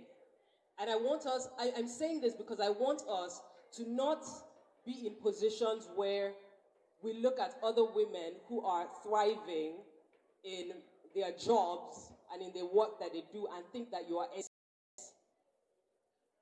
because you haven't necessarily got to that point. You will get to that point. But I want you to understand that at the very essence of your being, you are more. You are everything. You have capacity, ability to do everything that you're meant to be in this world. So even as I talk about who am I want to talk about discovering and accepting. Because one of the things I found on my life's journey is that people often come to me and say, oh, Adora, I haven't discovered my purpose. Can you help me find my purpose? I have an issue with my purpose. And a large chunk of the time, I actually find that the issue is not that they haven't found their purpose. Most people actually know what they're supposed to be. The issue is that they refuse to accept their gifts. And that's because their gift takes them out of their comfort zone. So you discover that, what, my gift is that, I'm really good at relating with people. I have a beautiful gift for, eventually I'm going to be able to gather people in this space and have conversations like this. I can be a motivational speaker, I can be whatever. But you're uncomfortable. You don't want to accept it because of what it comes with. A lot of times it comes with, one, maybe unlearning the programming that you've had right from your childhood. So unlearning a lot of the cultural and even religious programming that we have in general. Sometimes it also comes with, oh, okay, I'm not a good speaker. It means that I have to actually go and learn the skill set that I need in order to be able to really use the gift. But then we don't want to have to go through the process of the skill. Sometimes it's just, what will people say? Everybody knows me to be an architect, or everybody knows me to be an interior designer, and this is what I do. So how do I tell people that now I'm not an interior designer anymore, I'm now going to be a graphic person, or I'm now moving into fashion? So we end up living these lives where we're not fulfilled. To the entire world we are, but to ourselves, when we go to sleep at night, we know we're not fulfilled, because this open. I don't know if any of you, when you were growing up, you open up like a refrigerator when your mother locks it with padlock, right? You can go in there and use the fork to open it up. Another person would use it for that, and another person might use it to maybe make tribal marks. People will use that fork however they want. But guess what? The fork only knows its capabilities and what it can do only by other people using it. And a lot of times we don't like to hear that. My whole life, everything that I have learned along my life's journey came from a place where I was serving. It came from a place of service. And so it's important. I don't think nobody uses anything that is not useful. So it doesn't diminish you whenever you feel like, oh, I'm serving someone. I'm serving another woman. I'm doing work for her. I'm helping her. It is through helping her, it is through that service that you actually discover, accept, and use your gifts. So use your gifts. Don't be afraid to try. Don't be afraid that, if I try this thing and it doesn't work, try again.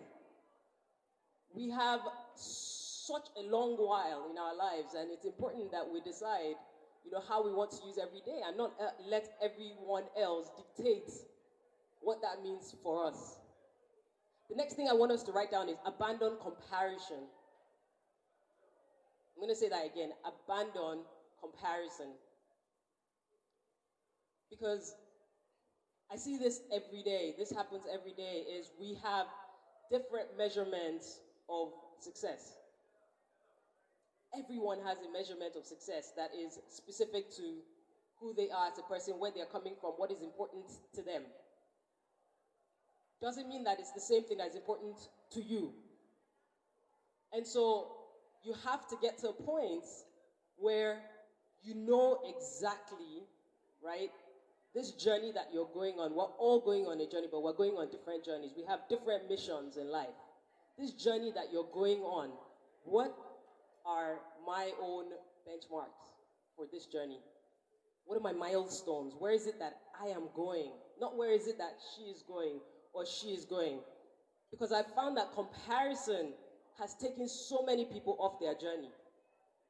Because today you are doing catering, and then you go on social media and it's like, you see, oh, all the women are now doing hair product, and then it's like we move. Or you're trying to solve a particular problem in tech, And then you feel like, oh, but now it seems like everyone is trying to do fintech. I'm just going to go into fintech.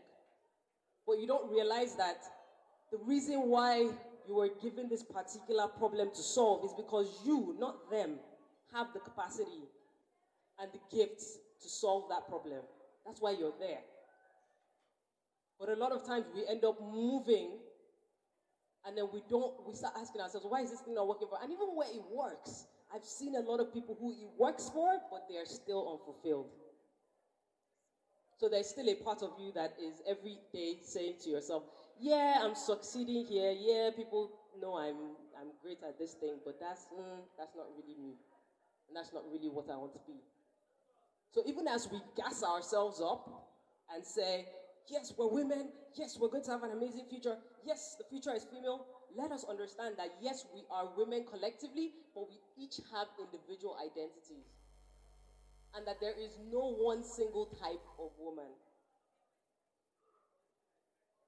I'm going to say that again. There's not a way that a woman should be. There's not a way that a woman should act. There's not a way a woman should dress. There's not a way a woman should style her hair. There's not a way that a woman should look.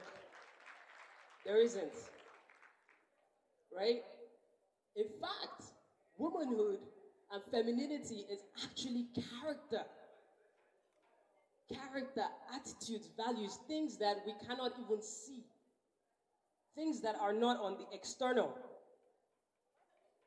There are things that we exhibit every single day that, I can just tell that, even if this woman, they tied her up in covered her with a bag, I might have an interaction and know that there's a woman under that bag because of certain things that she does and she says. The last thing, because I can see MC is trying to kick me off the stage, the last thing that I actually want to talk about is capacity, stretch. And I want you to write this down, please, if you can. Do something that you never thought you could do. Do something that you never thought you could do. Like I said at the very beginning, we all have capacity. There's so much that God has given us to be all that we can be in this world. We have the capacity to wake up today and say, I'm not a very good public speaker, or I'm not very good at this, but I have the capacity to do this thing because the spirit that is in me is bigger than anything else, which means that I have the capacity to stretch. A lot of times when you see people who say, I cannot do something, I never try, never attempt it, it is usually because there is a mindset that tells them that I do not have capacity for that. And so there's fear, and fear sets in. But you will find a lot of times, are there times where you've maybe been in a situation where you see something and you say, I think I can do that, but I'm not sure. So let's say, for instance, golfing. There are many women here that I probably can guarantee you, even if it's one woman in this room, that will probably go on a golf course and swing, and will probably swing better than Tiger Woods. But she doesn't know it because she's never been on a golf course. Yes? There's so many women in here that have capacity for things that they do not know they have capacity for, because they've never tried it. But you don't believe it for them. What you do it for. If it doesn't work out, swing that golf club and move. Or decide that you're going to commit to 10,000 hours and do the skill. Either one, try it. So sometimes, even with women, I think, just to round this off, is that we need to tell our stories more, but we need to be careful of this danger of a single narrative. We need to tell our stories more. We need to not be afraid to step out and say, this is who we are, this is what we are about, right? This is what we believe. But we need to be careful not to end up trying to bring it and narrow it to what we believe is one other person's direction. Because we can be so much more, and we can be everything. So I'm really excited. I know she's gonna kick me off the stage in like 2 seconds, but I can go on for like 2 hours. Thank you so much for being here. I couldn't tell you my story. I would have loved to tell you a story, but maybe Aisha will do that at some point. Or you can follow me on social media. But thank you so much for having me. The future is female, but the future is today. It's today. So let's wake up and do what we need to do today. Thank you so much. Thank you very much, Adora, and to all our speakers. You guys are so inspiring. When Adora was talking, I received a message from Junhajia. Kunsanya the maza suke da sa taking credit. Yace you were busy telling them randa na sha kunun hanawa, and you forget to tell them that I am backbone of your success. Mijin Hajiya, you are the backbone of my success. Yes, he has been so supportive, alhamdulillah, for the gift of you. Thank you very much. The last item so far in the panel session, but before then, I'm going to invite Hajiya Lami Baboya Kasai, a female artist, for just a minute or two. Women National Anthem. Let's put hands together for Hajiya Lami Baboya Kasai. The national anthem is for women. Alhamdulillah.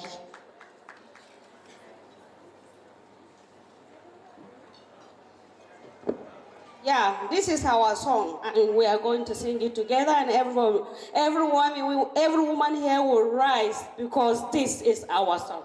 DJ, please go on. Please.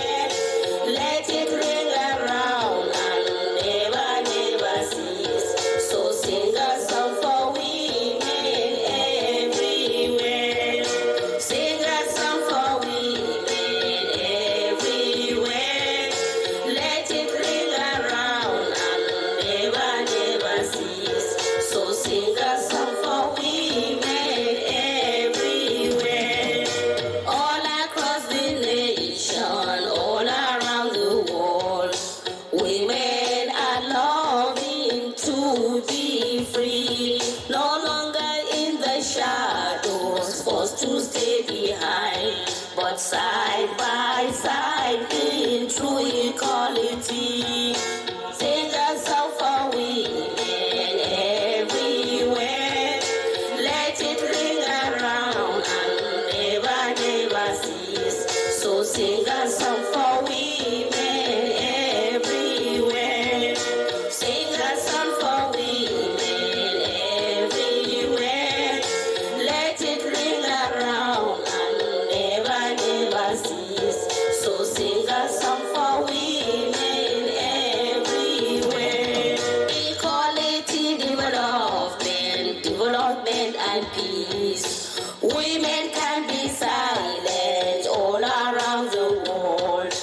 People hot and hungry, children cry. Sing a song for women everywhere. Let it ring around and never cease. So sing a song for women everywhere.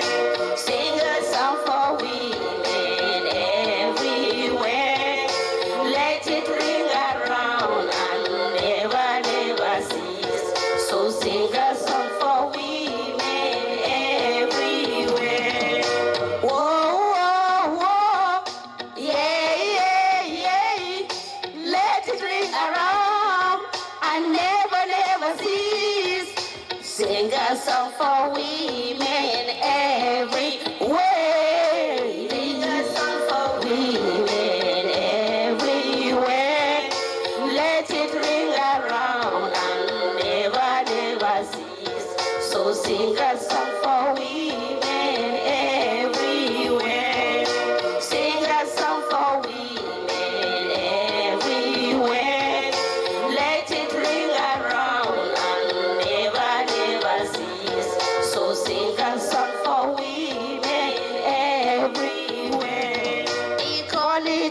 development. Oh, yeah.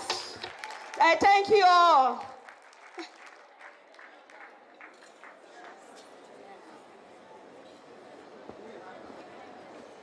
Sing a song for women everywhere. I saw 20 men down there. They refused to stand up. You see, you're not going home on time. For us. Next time, if we say women, we mean the men also. For the moment, we will call you men, ours. Thank you. Serious time back again. I'm going to invite the panelists, starting with Haja Halima Aliko Dangote, Hadiza Inyako, Sadia Aliyu, represented by Aisha Iya, Business Development Manager, Urban Shelter Limited, Hafsi Ibrahim Mahmoud, Saffron, Adara Mbelu, and Hajara Masaga Al-Hassan is going to be the moderator. Please, the panelists should come up for the session. This one is too small, though. I have seen the chickens who, apart from what's Abu Buada take, I have seen CEO Cheta Abinchi Kala Kala. Muda Munjiki da Munja Abinchina Muka Pakauri. Please, we need your total attention. Listen so that we can all benefit from the discussion.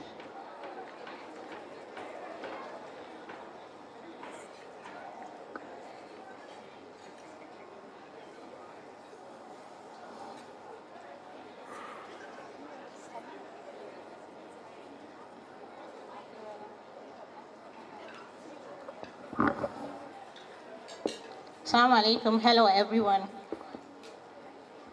Protocols duly observed. I would like to start by appreciating the startup team, the co-host, which is the Grand Afficient, the sponsors, the speakers, and every participant here today.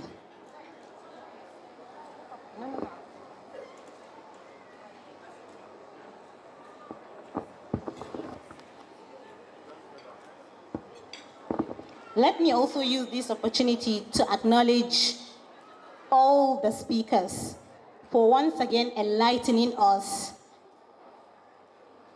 on the thinking that being outspoken means you should be feminist or rebellious. I am very happy that has been addressed to a reasonable extent, that yes, we need to be confident and outspoken, but that does not mean we should be rebellious and like feminism be made to see as something that is we having like a negative energy, or like having something against men, or we're being angry and bitter in activism.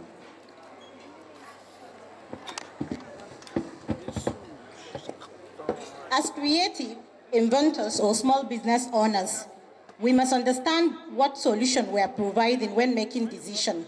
Then we must understand the business, just like how the speakers have rightly pointed out in details. We must have ownership mindset. We must be flexible to adapt to the innovations, because in order to stay in the race, we must learn in-demand skills. The future of work is dependent on how we connect to the next generation using technology through work design, leadership skills which you can use to achieve with hard work, determination, resilience, capacity, vision, risk-taker instincts, faith, and above all, our value system. The future of work is also dependent on our attitude. If we believe we can get something done, then definitely it can be done, and we would see ourselves doing it. Self-sufficient is when you just don't know you can, but you believe you can actually do it, and you do it. And above all, we must be people of integrity, and we should be able to be reliable. Ladies and gentlemen, 10, 20 years from now, robots are coming. There will be new inventions. New jobs will also emerge. So reinvent yourself. And remember that with technology, we can attain a sustainable future where unemployment and redundancy is not heard of. It is on this note that I would like to lead us into a panel discussion titled The Future of Works. Having seen wonders of technology and how work culture is easily influenced due to the need to attain self-sufficiency and, above all, maximum output in whatever we do, one is always prompted to think, what does the future hold with technology and new innovations? The future our forefathers have thought is what we are experiencing now. And we are now challenged to rethink a new future and the future of work and life generally. So it is in this line. I would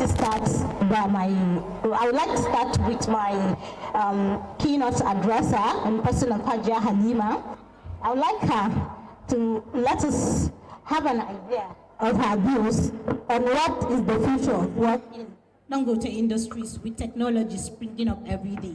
Is it that due to technologies, human labor can easily be replaced? Because we all know that organizations want maximum output. Organizations want things to be done in a jiffy.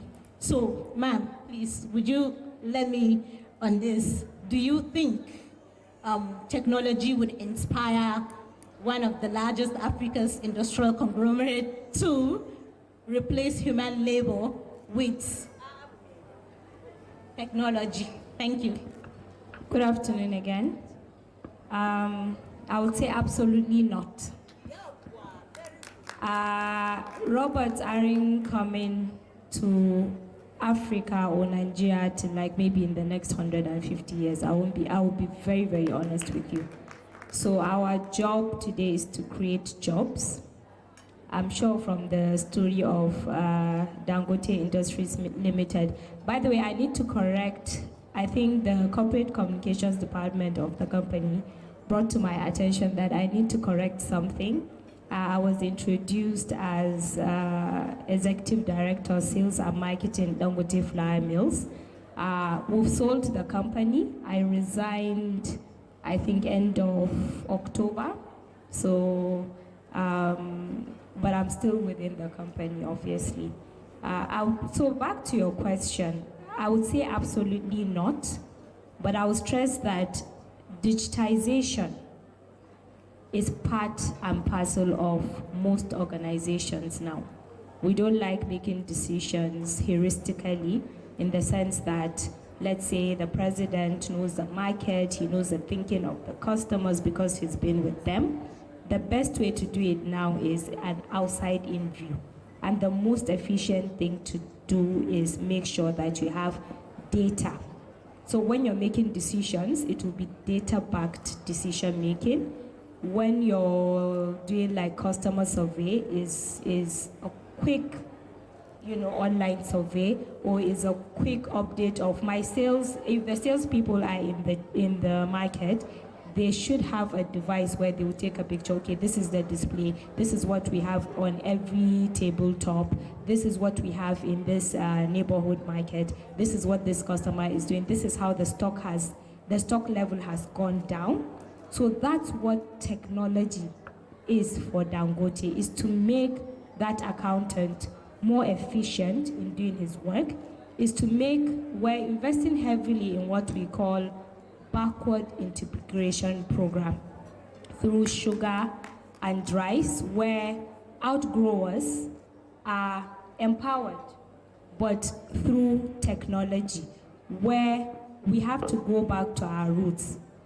Gone are the days where Nigeria is really dependent on oil. We're gone past that. We are now really investing heavily in agriculture. There's a lot to do. So technology in Dangote is just to make everyone more efficient. If you're making decision is on data-backed, the decision is data-backed, or if you're doing anything, market intelligence, there's digitization everywhere. If you're doing your accounting or you're sending instruction, is also through some software, or you can bring, let's say, something like we have SAP where everything is through SAP. But the same people are there. It's just to make it more efficient. Order to cash. Order comes in, you let your customer, you know about the order, you deliver, you track. Tracking is very important for us. Tracking the delivery, tracking the truck. I mean, if you do anything close to transport with trucks, you know that it can be the Siberia of any organization. So technology to us is a solution provider to the same people that are working, and we have no intention to replace the human beings with technology, but we have all intention to have technology help us be more efficient, get more results, and help the top and bottom line. Thank you very much for that. On the second question, I would like to draw you back to your speech, where you emphasize on the importance of supporting women. Yeah. The important and the theme of this conference, which is the future is female. Yes, the future is female. And I am one of those people that is an ardent promoter and supporter of women, because I've been inspired by a lot of people in my life, I should say inclusive of Aisha Tofa.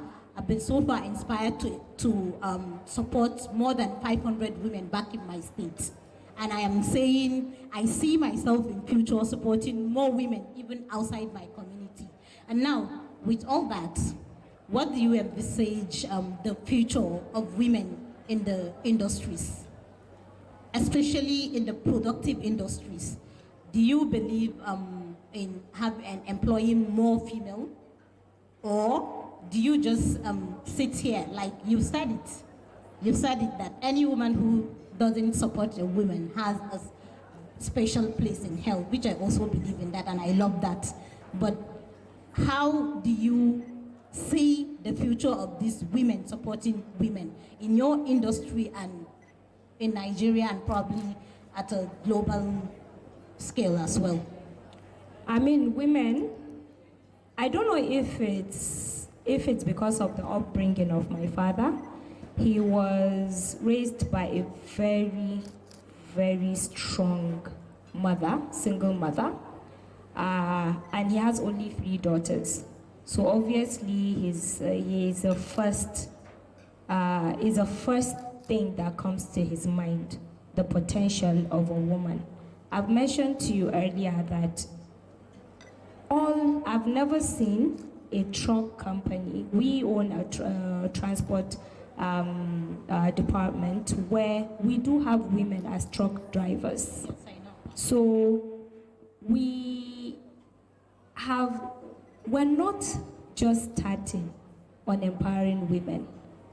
I think my father started ever since. By the time I joined the company, the chairperson of our salt company was already being spoken to come and join the board. NASCON has a female board member. All of our boards, foundation, 60% women, sugar, salt, flour that we recently sold, about 45% are women. Only cement has 30% women, and the new mandate is to go and get more women. I'll give you an example. Our vision is not just, I told you earlier, is on equity, meaning fairness. Half of the senior management of Dangote Industries Limited are women. I don't like to give myself as an example, but I will tell you the whole group controller is a woman. The person in charge of the president's office, who is the group executive director, president's office, in charge of giving direction to every single director, every single staff, is a woman.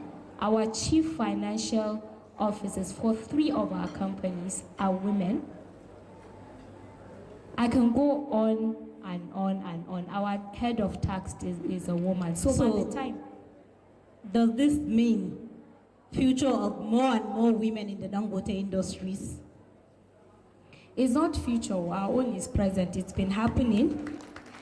That's what I'm trying to tell you. But I can easily, I think it's been in the news, so I can easily say that there's a sort of like an organization called Women Corporate Directors, and we support them through the Aliko Dangote Foundation, and they're working right now with Aliko Dangote Foundation, Women Corporate Directors, and the government to have a bill to pass on having women representation on corporate boards. I think it's in the news, so it's okay for me to just say it. So our own is, sorry, it's been in the past, is the present. So women are, they are the key drivers of a lot of things. Like I told you, if we're doing any investigation, my dad will make sure the head of the committee is a woman. Thank you very much. I would like to appreciate your contribution, and I would move to another panelist. But I'm going to come back briefly for a few question and answers from the audience based on questions. So away from Hajia Halima, I'm going to turn to Hajia Aisha, who is the representative of Hajia Sadia Aliyu Aminu of Urban Shelter Nigeria Limited. So the question I have for you is, we've seen smart homes as a result of technologies. So what do you think is the future of housing with technology? I mean, I don't know. Do we have an idea of what smart homes are? Or do you need her to shed more light on what smart homes are? We are talking about the future of technology. So even the housing industry and construction have also used technology to do things differently. Do you want her to shed more light on what are smart homes? If I don't hear a yes, then I'll just proceed to my question. Do you want to know more about smart homes? Okay, they want to know. Please tell us.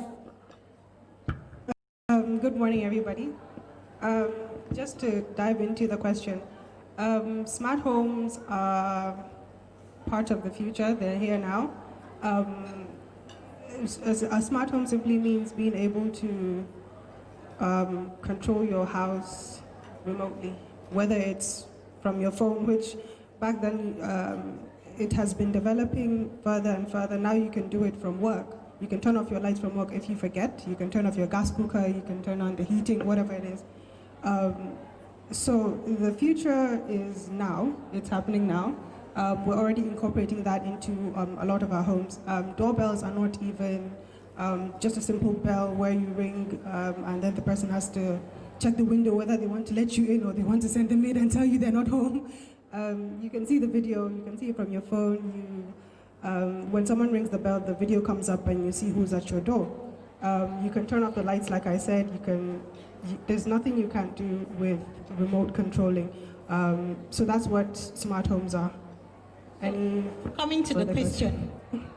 Okay, so coming to the question, like I said, the smart homes are now, they're here. Obviously, we're going to incorporate them even more as we go along. It makes your life easier in a lot of ways.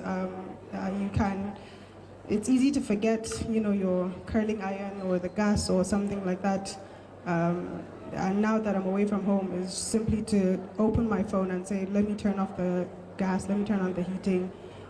Whatever it is you want to do, you can do it remotely from where you are. It makes life easier, like I said. So it's not to say you're going to replace your Megad or whatever, because now you have. So you are also assuring that technology will not replace human labor in the construction industry. Because there are a lot of things that used to be done on site before now have been, as a result of technology, things are done differently. And do you think people shouldn't have the fear of, because I am not a techie, I don't have, still, like here in the North, some people haven't even furthered their studies. Do you think that it is safe for them with technology in your industry? Like Haji Halima said, we're not trying to replace people. And something we should all understand is computers are pretty dumb. They're just dumb. You put in what you want to get out. So if you're not there to put it in, it's not going to give you anything. So that's just it. We need someone to operate those machines. To be fair and honest, there are machines or robots coming into play. At the last housing conference, we saw a bricklaying machine or bricklaying robot, but you can come in and say, lay 500 bricks for this amount of time. We have to come back, or you have to watch it. And human labor or human intelligence can never, ever be replaced by anything.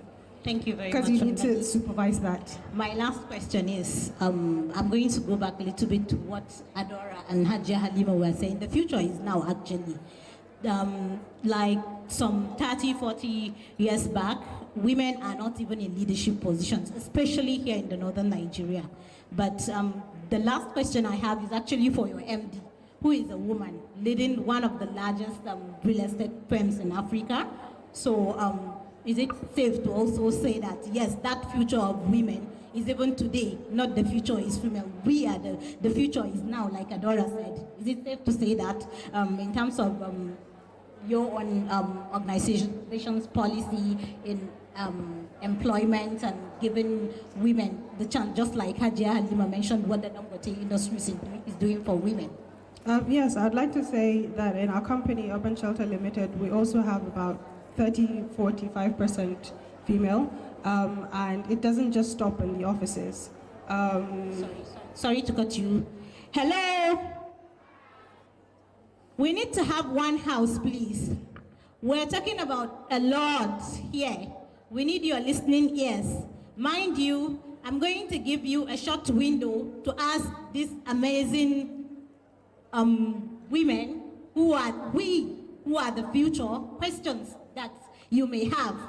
So if you don't listen to what they are saying, how are you going to ask them in the end? We need one house. Thank you. Yes, I'll draw from my experience in that I didn't get to speak like the beautiful ladies here. When I started working with Urban Shelter, my immediate bosses was Madam Shadi and Engineer Taufik. By the time I joined, Taufik had gone through some health challenges with his kidneys and stuff.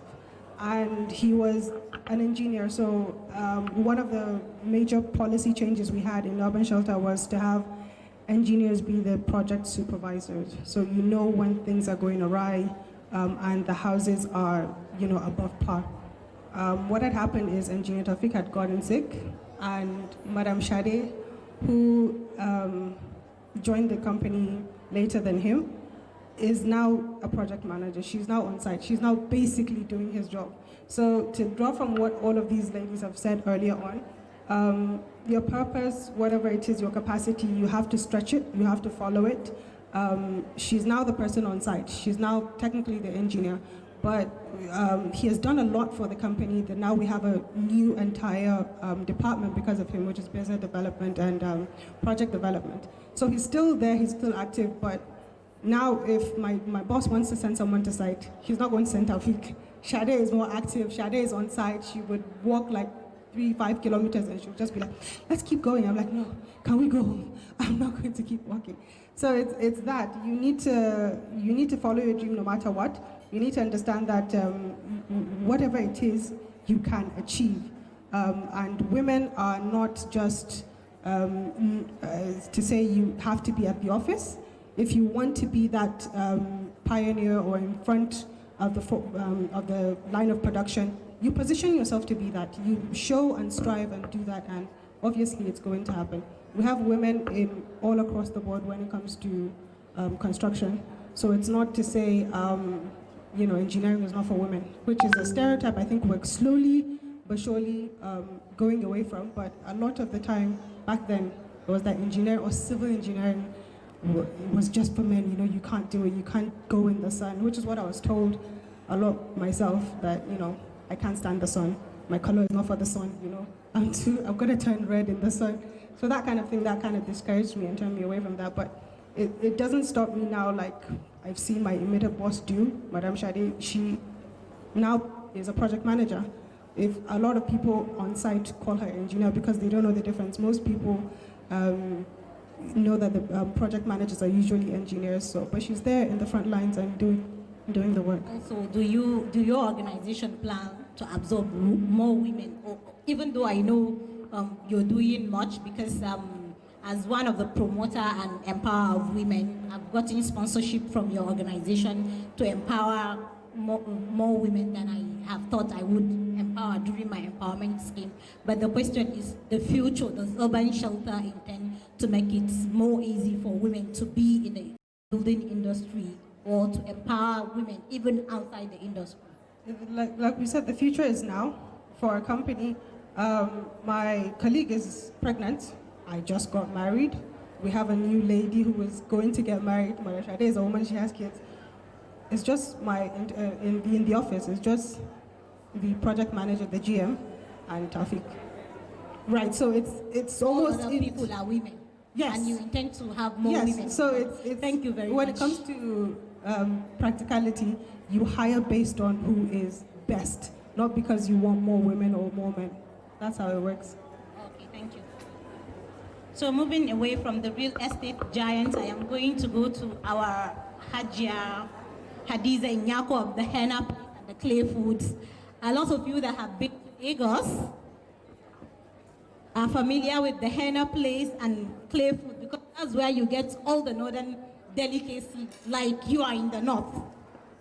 So, ma'am, would you please tell me how technology has helped you in juggling these two different kind of businesses? I mean, one is for the beauty and the other is food, which is a basic necessity.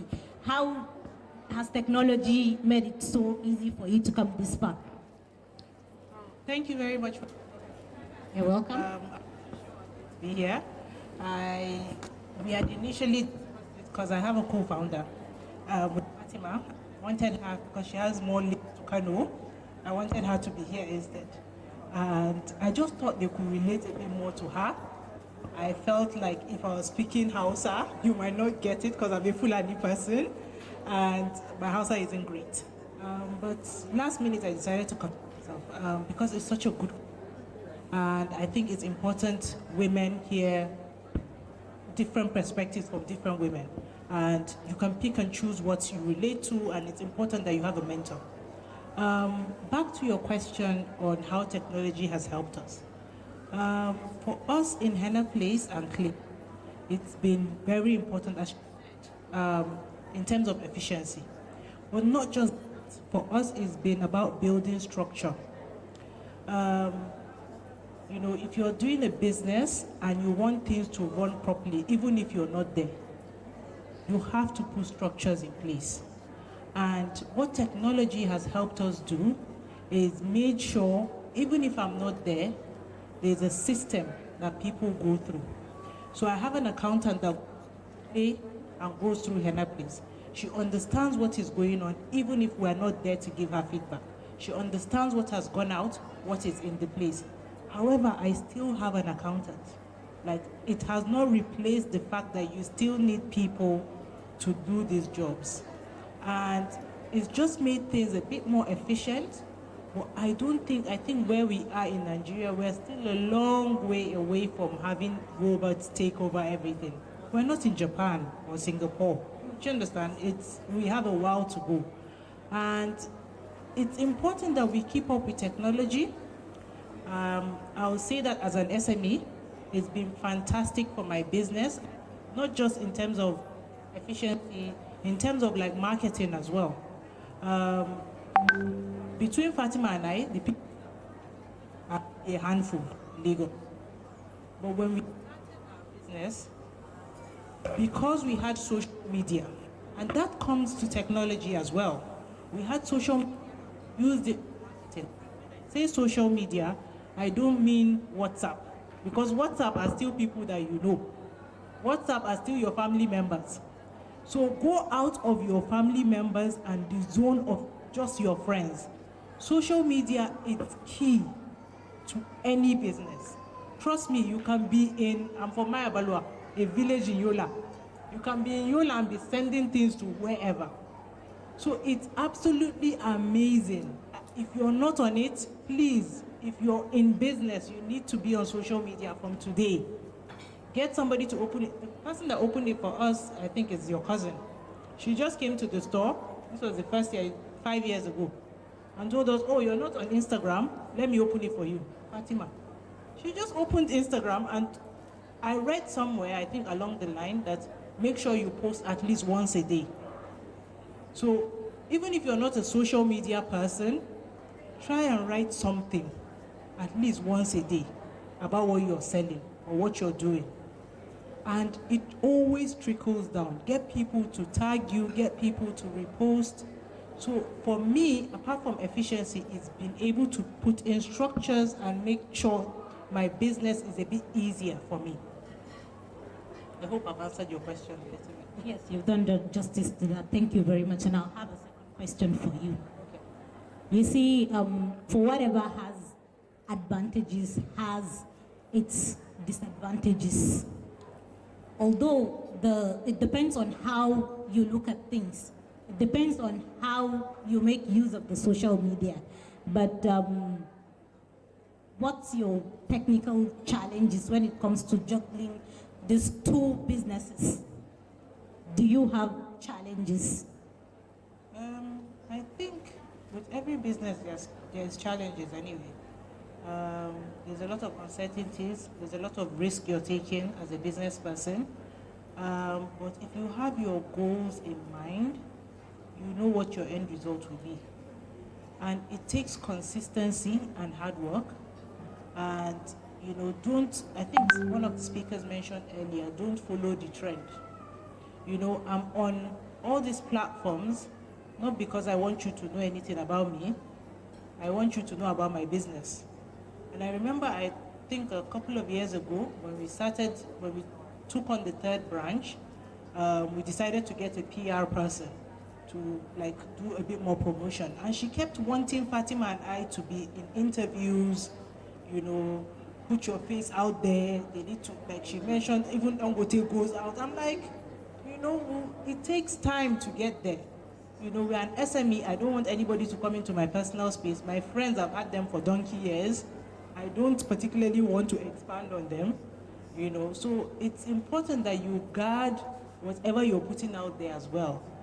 So in terms of all these things going around, like cyberbullying and things like that, I can't really relate because you're not open to it. Thank you. I don't really put up too much. So the last question, when you talk about the henna place, the next thing everybody sees is the designs, the spa, and when you talk about food, all you could imagine is women making the food.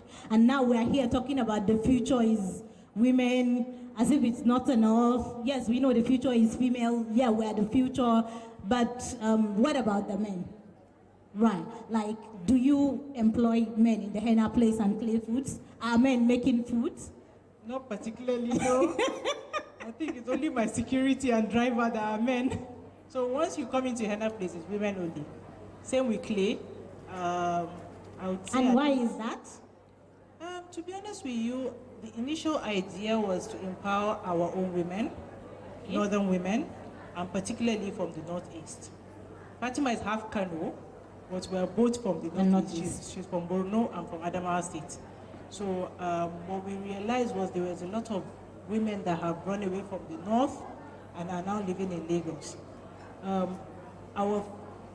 Some of the challenges we had initially was we were relocating people from the north to come and work for us in Lagos. So most of the time, by the time they get to Lagos, they are not interested. They want to come back home.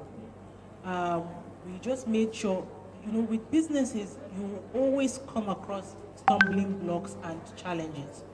the main thing is for you to learn and grow from that. So what we've done is we now employ people that are Lagos-based, they have basic knowledge of Garangiki, you know, but they have no knowledge. You come there, we train you the way we want it to be. And usually we realize that their attitude and everything is completely different from the ones that are here. The people that come from the north, that were taken from the north, they had this sense of entitlement. You know, it's almost as if I came my favor, I came aka, you know. But just getting the right people, making sure you're working with the right team, it's very important. Thank you very much. I would like to go to Adora now. Although I know Adora is against being labeled as an individual to be in one capacity, like you've been labeled as an MD or I am still going to refer to you as a creative. Okay. Because you are that. So as a creative, I know technology is the second most important thing for you after content. Right. Now my question is, what do you say about the major challenges in Nigeria, especially with the fact that there's a lot of technical devices available for people to gather content and put stuff out there? Okay. Major challenges that we have. Yes. So I think I create a lot of content, and you know, one of the things that I found usually is that a lot of people don't necessarily have access to that content that you're creating. Usually, especially where you're creating long format content, most people don't have enough data to be able to, you know, stream long form content. So that's one of the challenges that I've seen. However, I will say though that as much as it's a challenge, we also need to sort of understand that, you know, globalization is taking place, and I love that everyone has said that the future is now, because that's really what it is that now you have a global audience. So you're no longer limited to your immediate environment, right? So as much as a lot of times when we're creating, we say, oh, I want to start creating for here. You have the ability to create for anywhere. And the great thing with digital now is anybody in any country can have access to your content. But what I see that happens a lot in Nigeria specifically is that people aren't creating quality content. So we have the mindset that I just need to be online. If I'm online, then I'm with the times. But there's so much that is fighting for attention, right? So if your content is not quality, I'm probably going to skip it, no matter how amazing the message is. So we also have a responsibility to take that challenge and say, okay, you know what, I'm going to create quality content. And when I say quality, it's not even just in the visuals. It's in the visuals, it's in the messaging, it's in the audio. Can I hear you clearly? You know, because sometimes I will see, you know, content that corporates are creating or individuals are creating. The video will be beautiful, the audio will be bad. The audio will be clear, the video is bad, the lighting is bad. Where the visual is really great, the content is poor, right?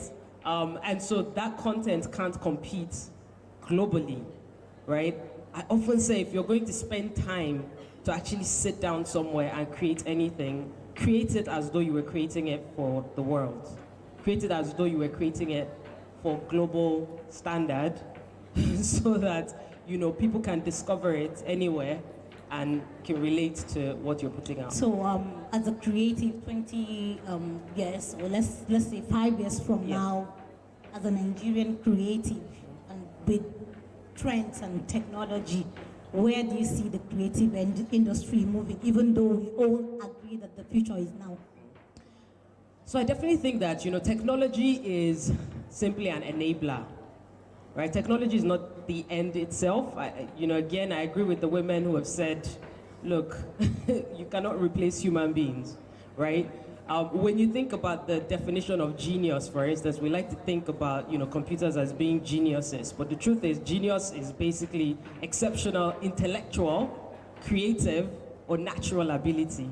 So it's not just intellectual ability. Yes, after all, you have to impute something into the computer to get an output. Exactly. So you have to have the creative ability as well, right? So I definitely think that, you know, the future is, you know, for creatives who understand 21st century skills, emotional intelligence, who understand critical thinking, who understand collaboration, right? Because you can be here and, you know, if you collaborate with people in other countries, like you can scale faster, right? So I definitely think that, you know, that's where the future is going. I also think that, you know, the future is also in segmentation, in market segmentation, is a lot of times when people are advertising online, for instance, they go online and they just click men or women ages 16 to, but there's so many tribes of women. So when you even say, oh, I'm targeting women, you might be only targeting like 20% of the women, you know? So we're getting into a world where people are becoming more expressive of who they are, what they like, you know, things are changing. Some people are like, oh yeah, I'll go to a woman's event, and if you give me makeup, I might not really care for your makeup that you give me. Do you know what I mean? And there's so many women like that. It's not even about appearance. I'm just saying, like, the segmentation is different. So you have to now start to appeal. There are women who like to watch TV series, you know? So we can't stereotype and then decide that, oh, we're targeting women. You're not targeting women, you know? So my point is market segmentation. Absolutely, like understand that we all exist, that your customers exist in tribes. So how can you meet them at the level where they exist, you know, in the spaces that they are? How can you come to them versus just labeling them? Thank you very much for that. I am now going to come to, I'm sorry to my fellow panelists, and Chelsea is my personal person and a kind of a favorite, which is why I was saving the conversation for the last, because when it comes to food, my God, I don't know if there is anyone who's like me. Anything food and that's it. So now I am going to ask you, and Chelsea, you know, we all love food, and technology has made the craving even more worse than it used to be, because I would just be on my own, JJLU, and Auntie Elsie will just post, and that is the beginning of my predicament. Even if she's in Kano, I will call like 10 times, even if it's at night. So my question now is, I know with a click, I can get a bowl of jollof rice. Do you think in future I'll be able to download food? Or perhaps if I said I want chicken and I want that, how should I do? I can be given a pill to swallow and I will feel like the taste. Yes, we're talking about technology and future. Is that possible? It's not possible in Nigeria though. Like Halima said, hello everybody, Assalamu alaikum. I'm from Kano, so Sandonko, which I don't know. I'm so happy to be home. The truth is, let me use a case study. There's a place in San Francisco called the Perennial, and they're trying to do that. They're removing essence of food and making it into pill forms. So there are places in the world, like she said, the future is now. This is what, yes, it's replacing chicken, really, it is. Because they want you to have the flavor, but without the calorie content. So people, of course, in California and San Francisco, they're watching their diet. We really don't care about that. We're about taste and food. We want to chew it. So I think with us, that kind of technology will take time to come. But I can also understand how right now that plant-based diets are made into tasting like meat. I don't know whether anybody has ever heard of that, but there are laboratories in the world that create from plant-based, especially soybeans, and make it taste like chicken. So it's tofu, but it tastes like chicken. It doesn't taste like tofu. So there are things like that in the world right now. Technology has taken over that, and technology in the food aspect comes in different forms. So it's from the process, like she said, digitizing all the machines to plant the food, and then from the cooking itself, all the these days, high-end, I'm saying high-end because we still don't have that kind of level of fine dining in Nigeria, but high-end restaurants actually use a lot of technology in cooking their food. We have a long way. I've seen places where your food is cooked on your table. Yes, that is the Korean thing. The Koreans are really big on that. But the issue is, in Nigeria, I think where technology will thrive is with the service. It will thrive with the service. Right now, there's this restaurant in Sweden where it's a smart restaurant, like she said, a smart house, and they use it to collect data. So when you walk into the restaurant, your temperature is taken whether you like the place, the ambience. They know when it's a first-time customer. They know whether you are enjoying the food based on thermal technology. So there are these things out there that are helping them collect data. In Nigeria, we don't even collect data on any kind of thing like that. So we have a long way to go. I think the future of food industry in general in Nigeria will start from service, because it's already working out that way, where people can place orders on the iPads when they enter the restaurants and stuff like that. It's trickling down slow, but it will get there, but not to that level that we think for now. One more question, because the MC has told us to wrap it up, or she will kick us out of here. So the last question is, especially here in the North, I know you're passionate about women development, empowerment, and support. So how do we inspire more women to embrace technology? I mean, Aisha Tofa is doing amazing with the wind tech and a lot of tech stuff. But how do we encourage women to embrace technology the more? Okay. Maybe you can, if you can take this in Hausa, I would appreciate it. I think I'll start in English, then I'll try and see if I can do a good translation. I'm from Kano, actually. Okay, so the truth is, in northern Nigeria, like you said, women, I think our biggest issue will be hurdling through social media for now, especially if they're entrepreneurs or startups. Do you understand? Because some people really have good things that they're doing right now. Their business is solid, they have a good structure, but they don't have good presence on social media.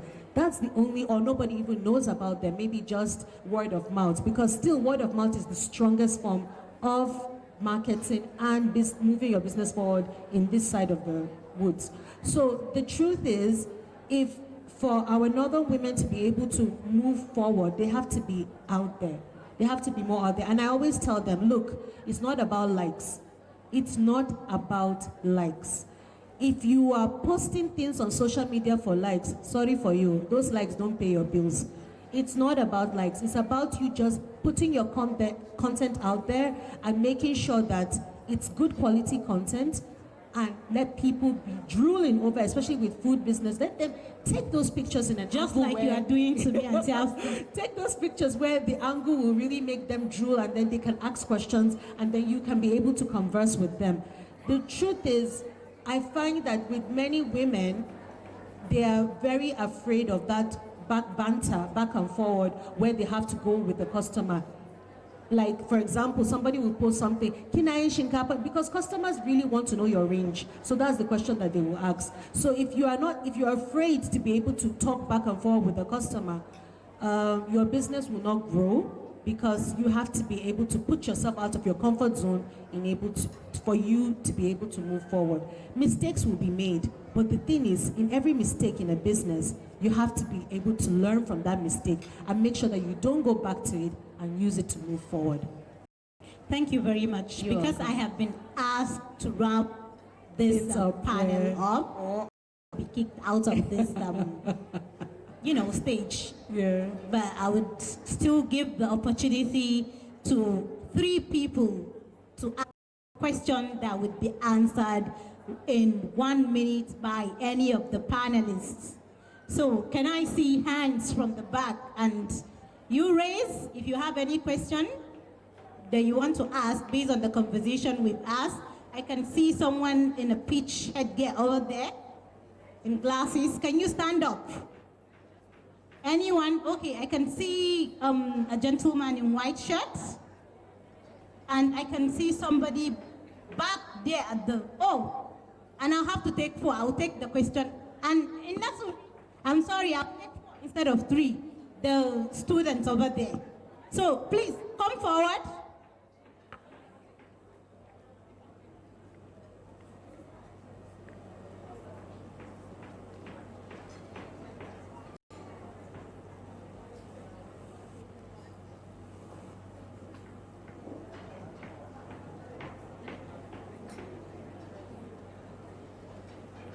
Let me start by you.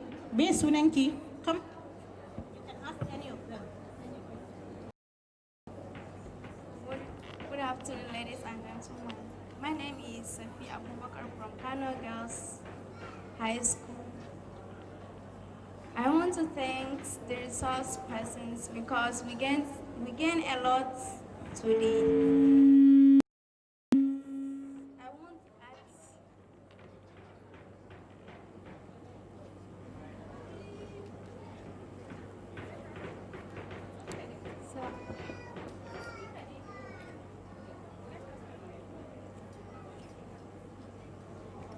They say the future is woman, is female, but the future is for educated female.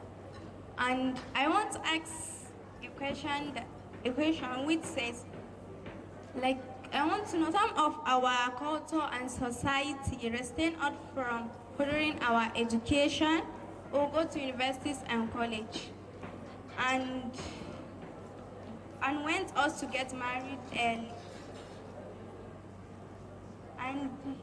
And the males, like the husbands that will marry you, will tell you that they will allow you to further your education or continue your education after you get married. But after that, they will just say you will not go, and they will just stop your dreams. They want your dreams not to come to reality, and you want to be a woman that the whole world, not your country, will know about you. You want to be a great woman in the world. So please, I want to know the stages as a female to take before or after that thing happened to her.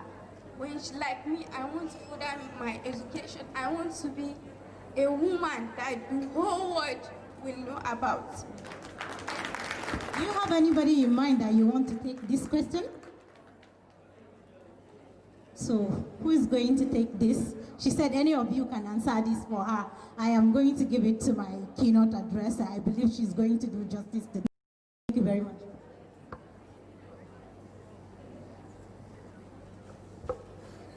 Okay. I'm normally not an emotional person. So young girls can't do it alone. If you noticed, earlier I spoke of the leaking pipe. So people that go outside of the pipe before it gets to its destination.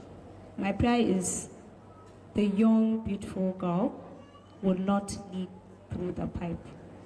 In Allah's name. It has to start with the parents. Even at our own stage, sometimes you can be from a very, very good home and you still marry somebody without fully knowing the background of the person or having an understanding, prescribed understanding of that person. So we sit down with women at the Dangote Women Network, and I had somebody to come and address the women, and she said, it has come to a stage where you need to choose your husband based on your career. It can be from the home, it can be from anywhere, but let him be, or let him meet the person you aspire to be. My husband is from a very, very good family. And I think, I don't know, is Raula here? Please, can you raise your hands? My husband then, if you remember, he reported me to you. I had to have a very difficult conversation with him. I come from a good family, but there's this stigma around, yar gidan ɗan tata ce, sai abin da suka faɗa maka. Or yar gidan ɗan gote ce sai abin da suka faɗa maka. But once you get married into the family, they will tell you that we're being taught nothing but respect. But you also have to demand respect. And my father was very worried. He said, I know him, I know his father very, very well, but he has to agree that he will allow you to work. Of course, my dad took it to the extreme. Maybe he should sign something. And I was like, how do I have that conversation? By the time, and Suleiman, anyone that knows my husband, he's quiet but very rebellious as well. We have some similarities. So I told him that, this is what daddy said. That was my husband's true color. He said, no, you have to take my words or you leave it. But one thing that you have to do is look at my family. My sister-in-law is doing her residency in Zaria, leaving her kids. My other sister-in-law is a lawyer and the other one a teacher. So obviously, without even knowing, my father pushed me to choose my husband based on my career. I dated my husband for such a long time. Rules around, Barita, Gama School, Barita. So slowly he accepted, she's going to work. But sometimes, unfortunately, sometimes it doesn't work. I've had relatives who want to go and do their master's degree, educated from good home, but they're being told, this is not what I'm okay with. So I think maybe we can start from our own level. Maybe Mukwe Ayara Mumaza on how to treat their women. Then that way we can start changing the narrative.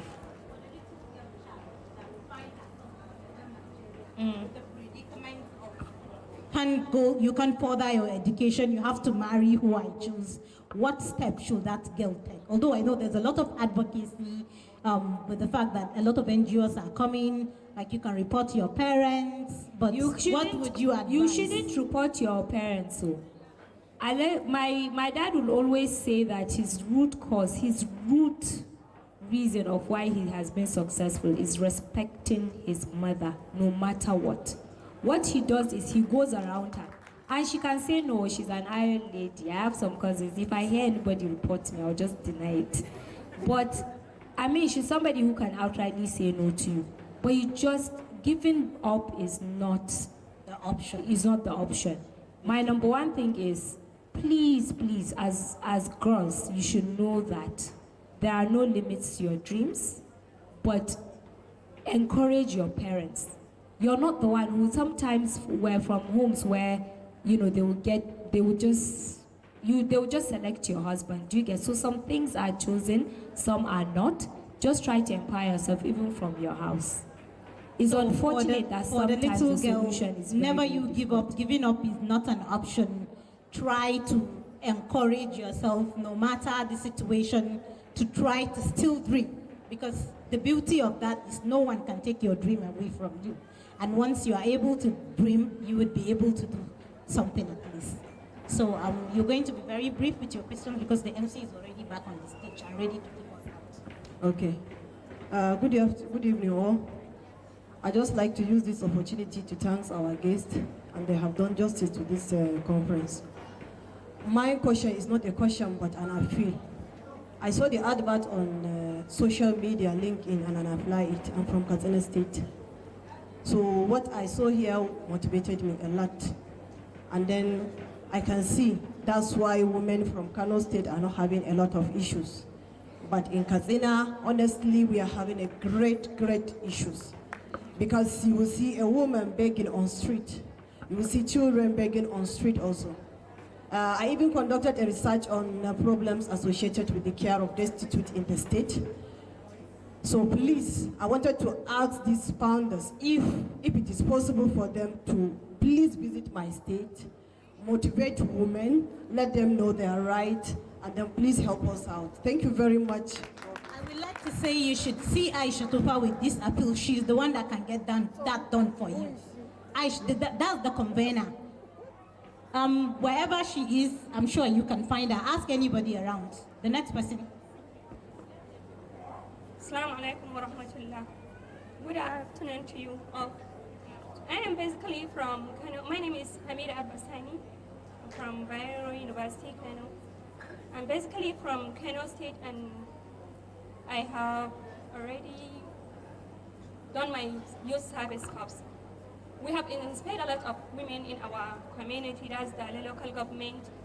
But the problem we are now on is that we have already finished our university studies, but we have no job to do. My question goes to Dangote. What provision did they provide for we female, as so that our local people will allow other female, and the husbands will allow other female by seeing us as their role model after we have our jobs? That's my question. I hope it's clear. Do I answer now, or do you want to take the last Okay, question? let me answer her now. Sorry, let me answer her now. So what happened about 7 years ago, we changed the vision of Aliko Dangote Foundation to focus only on women. We do women empowerment in each local government. When it comes to education, it's the girl child. When it comes to health, we focus on nutrition. And when it comes to humanitarian aid, we have decided not to help each household where the man will get the money and the woman wouldn't. The only reason this happened was when we had the post-violence. When it comes to health, we focus on nutrition activities during, and when it comes to humanitarian aid, years ago, we have decided not to help. So we decided to do like a pilot where not households will be encouraged, but each adult. So from 18 upwards. And what we normally do is we go back for what we call impact assessment. By the time we went back, it was very, very overwhelming. About 93% of women we empowered. So we gave everyone 100,000 and then with some household materials. By the time we went back, the women, 92%, really, really utilized that money beyond my imagination. But for the men, and apologies to the ones here, maybe they're part of the 40%, but 40% of the men utilized their money. The rest, I'm sorry, they remarried. And that woman that took back the kids to school, she was still feeding them, and to my dismay, she was still feeding the idiot that got married again. So I just felt like, if you know your just leave him alone. If he's not, there's something that one of my aunts once said, that you should be careful who you marry. Even if he is the most useless person, let him be educated. There's nothing worse than an uneducated idiot. Educated one would at least have limit. The one that has no education, no Islamia, I tell you, that's where the emotional distress comes from. That's where depression comes from. That's where, But to just focus on this, we do a lot of empowerment. Government can't do it alone. The businesses can't do it alone. And that's why everywhere I go to, I will encourage women, because our strength is beyond any means. We can actually go and say, I'm going to empower 2 women with 5,000 naira each. Do something. Businesses can't do enough.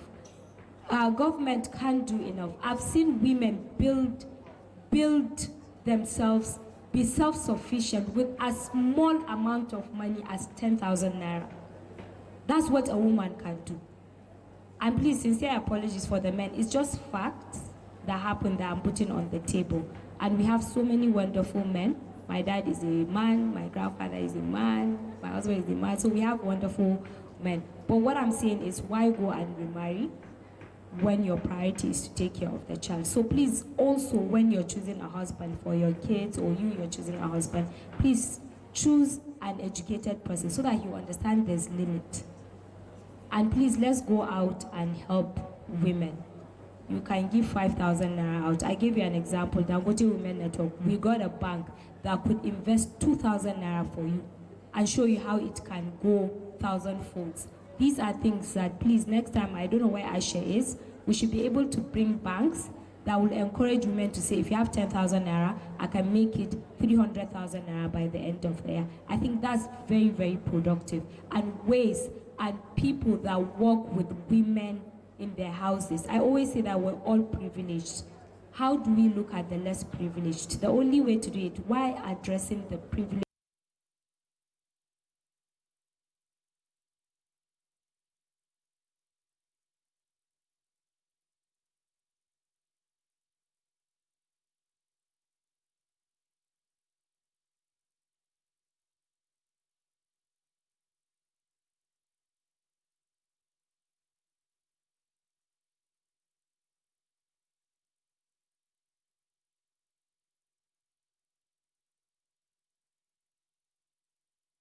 By street.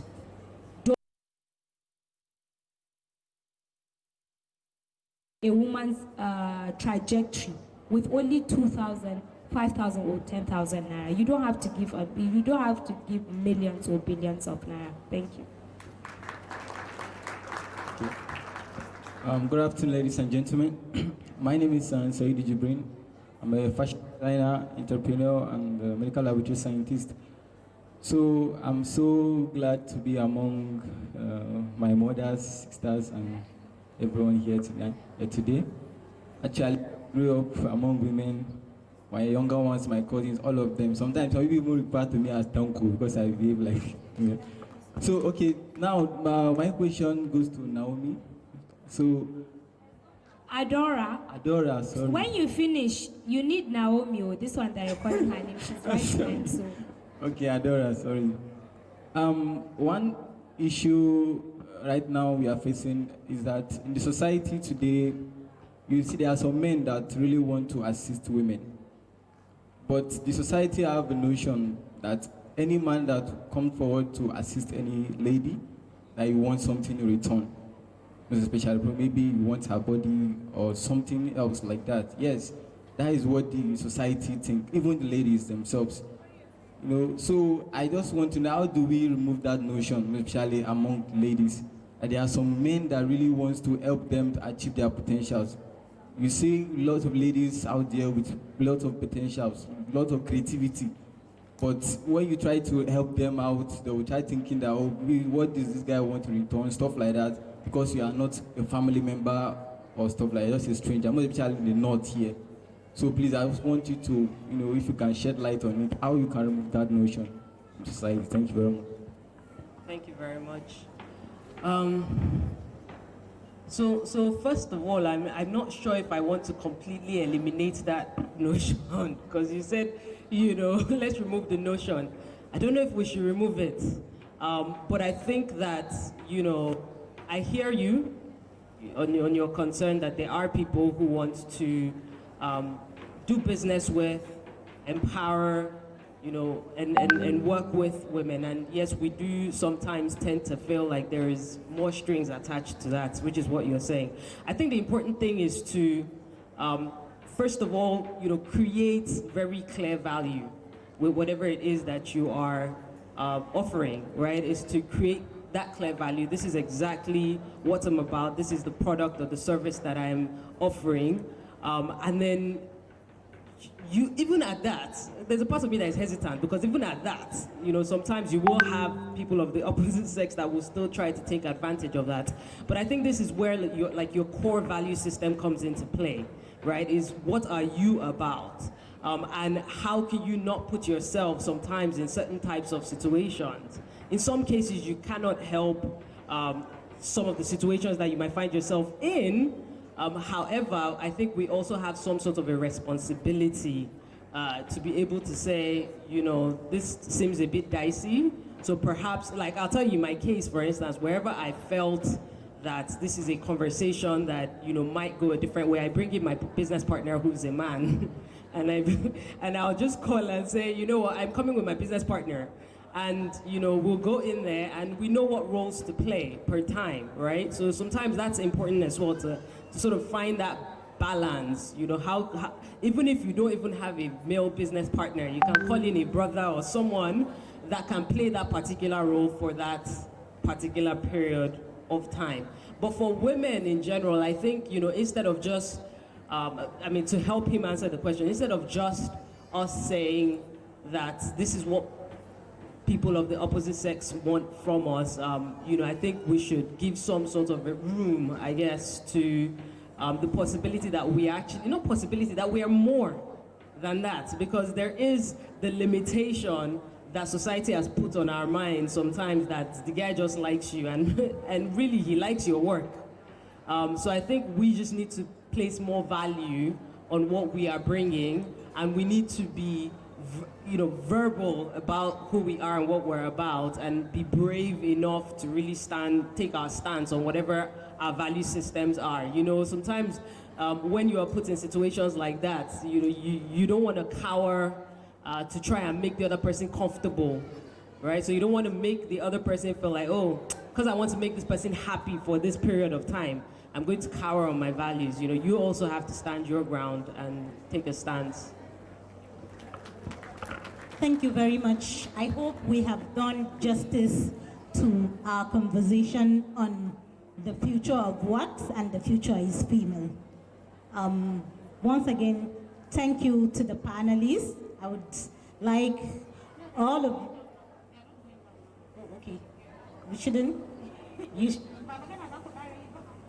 Okay, you want us to remain here? Yeah, please remain seated. Official photographers, videographers, get set.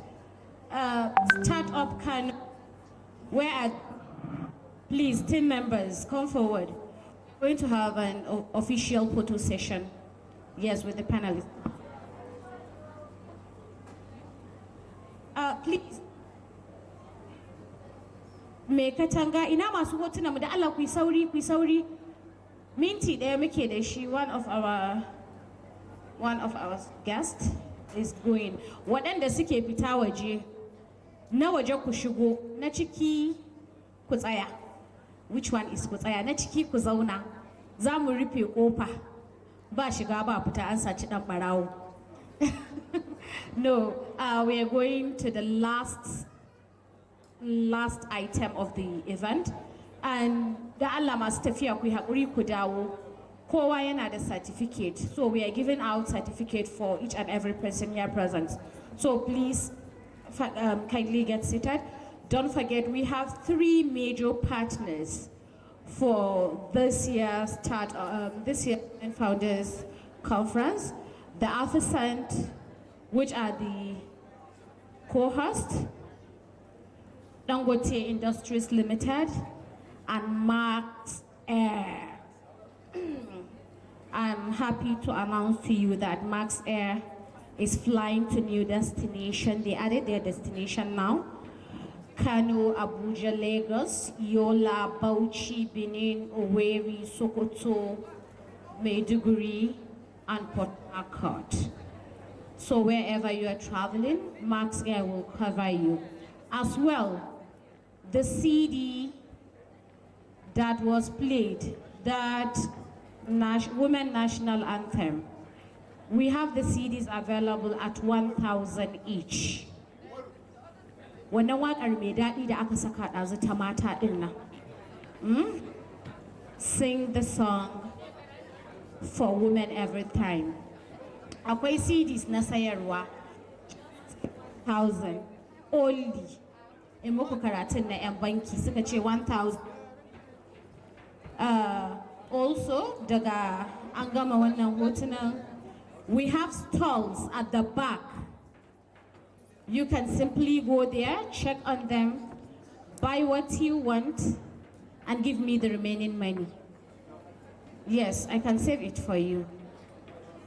Well, we have vendors. There are a lot of vendors at the back, but the one I want to emphasize on is Farida Zaharuddin. She's the youngest entrepreneur that we have today, also a medical student. Wani agushin kai kosai, agushi an ci an goshi kosai. Say that kosai again, kosai.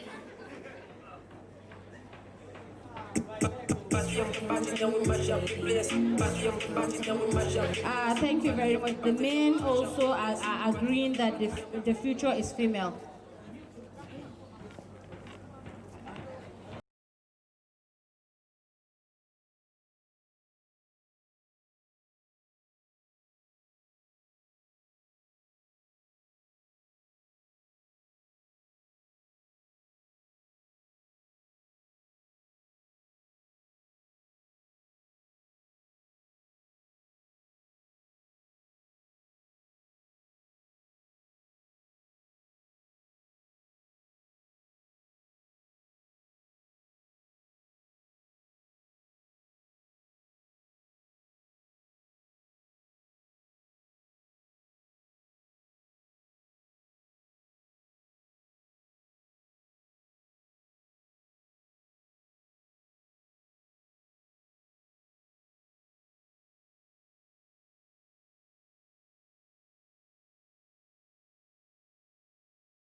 neman na kai daban, kula da kai daban. And also kin yi maganar kan cewar yadda iyaye suke dakushe ku, su hana ku yin komai bayan ka gama makaranta.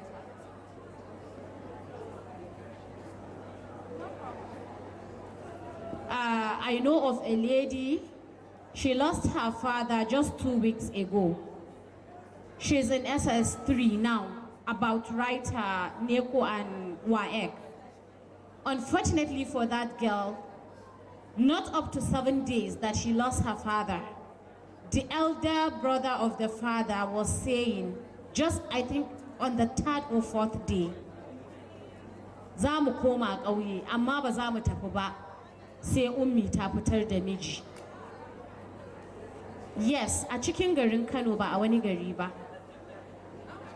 Today is Monday, tomorrow Tuesday, gobe babanta zai 2 weeks da rasuwa. 3 days baka gama sanin wani hali kake ciki ba ma na ka rasa mahaifi. And this girl is presently in SS3. So the brother came to my house later in the day. He was so relaxed, gisting us that ai baba ne ya ce ta fito da miji za a yi mata aure. Na ce wani aure kenan? Auren da babanta ko dan gari bai gama zama a lahira ba. Yeah, it's true. 3 days Allah na tuba astaghfirullah baka gama fuskantar me ka je ka tarar a lahira ba. Yarinya nan bata gama sanin me take ciki ba. Only one thing I told that guy, that your father will never ever forgive you if you allow such to happen to her. She is the only female child among 7 male siblings, and she is the last born. If you are afraid of taking care of her now, I am assuring you that what you will face in the future with her, it will be worse than you ever imagined. Because she will go to someone's house, she will start a family, and at the end of the day, maybe astaghfirullah, that guy will send her packing also. Zata dawo muku da ɗaya kuɗi. And you must cater for her and the children. And the worst part of it, it tarwatsa mata rayuwa gaba ɗaya. Allow her to finish this secondary school. He was saying, wallahi ranke daɗe ke ma da wani abu kike. Sun ce ai mata aure. And I asked, go and tell your uncle that the most important thing now is settle your father's bill. Akwai akai shi. That money they will marry your sister out. Let them use it and settle your father's bill. Then you kwanta lafiya. So at times family do the worst things to us.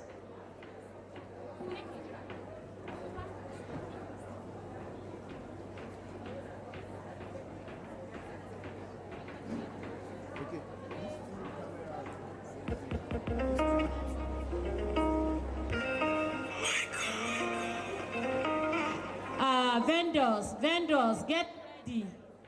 Hajia Halima Dangote is going to visit your stalls. For just a minute or two, vendors, get ready. Please, Startup Kano team, lead our keynote speaker to the stalls. Let her go and visit them. Put the albarka for them also.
5 coffee cups.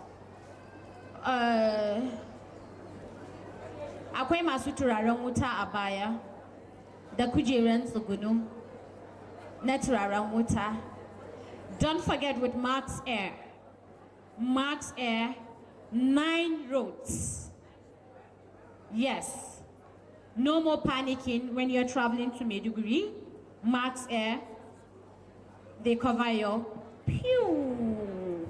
You'll just fly to Maiduguri, Yola, Bauchi, Benin, Owerri, Sokoto, Port Harcourt with Max Air. And is the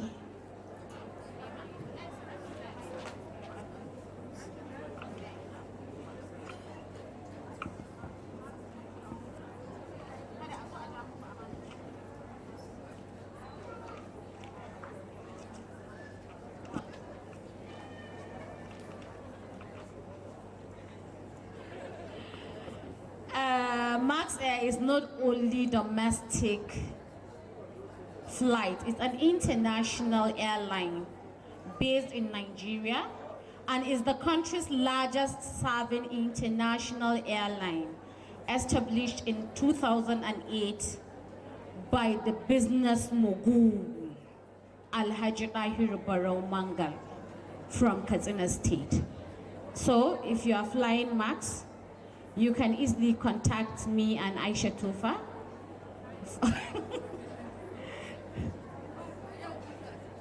If you are buying tickets for only today, yes, only today, Max Air have a special discount for only today because of Startup Can, because of Women Founders Group, and because of the special event, the Women Founders Conference, the 4th edition.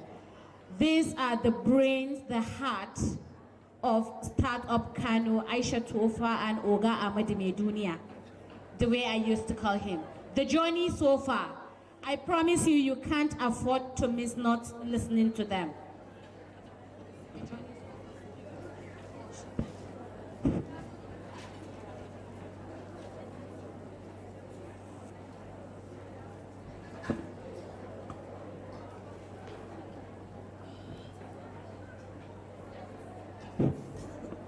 Good afternoon, everyone. Assalamu alaikum wa rahmatullahi wa barakatuh. Can we please have our seats? I will keep it brief, I promise. 3 years ago, we were frustrated and nobody came to our aid. We looked outward and beyond. We couldn't find what we were looking for. But we forgot something. We forgot to look inward and to look into ourselves. And that was how Startup Kano was given birth. Next slide, please.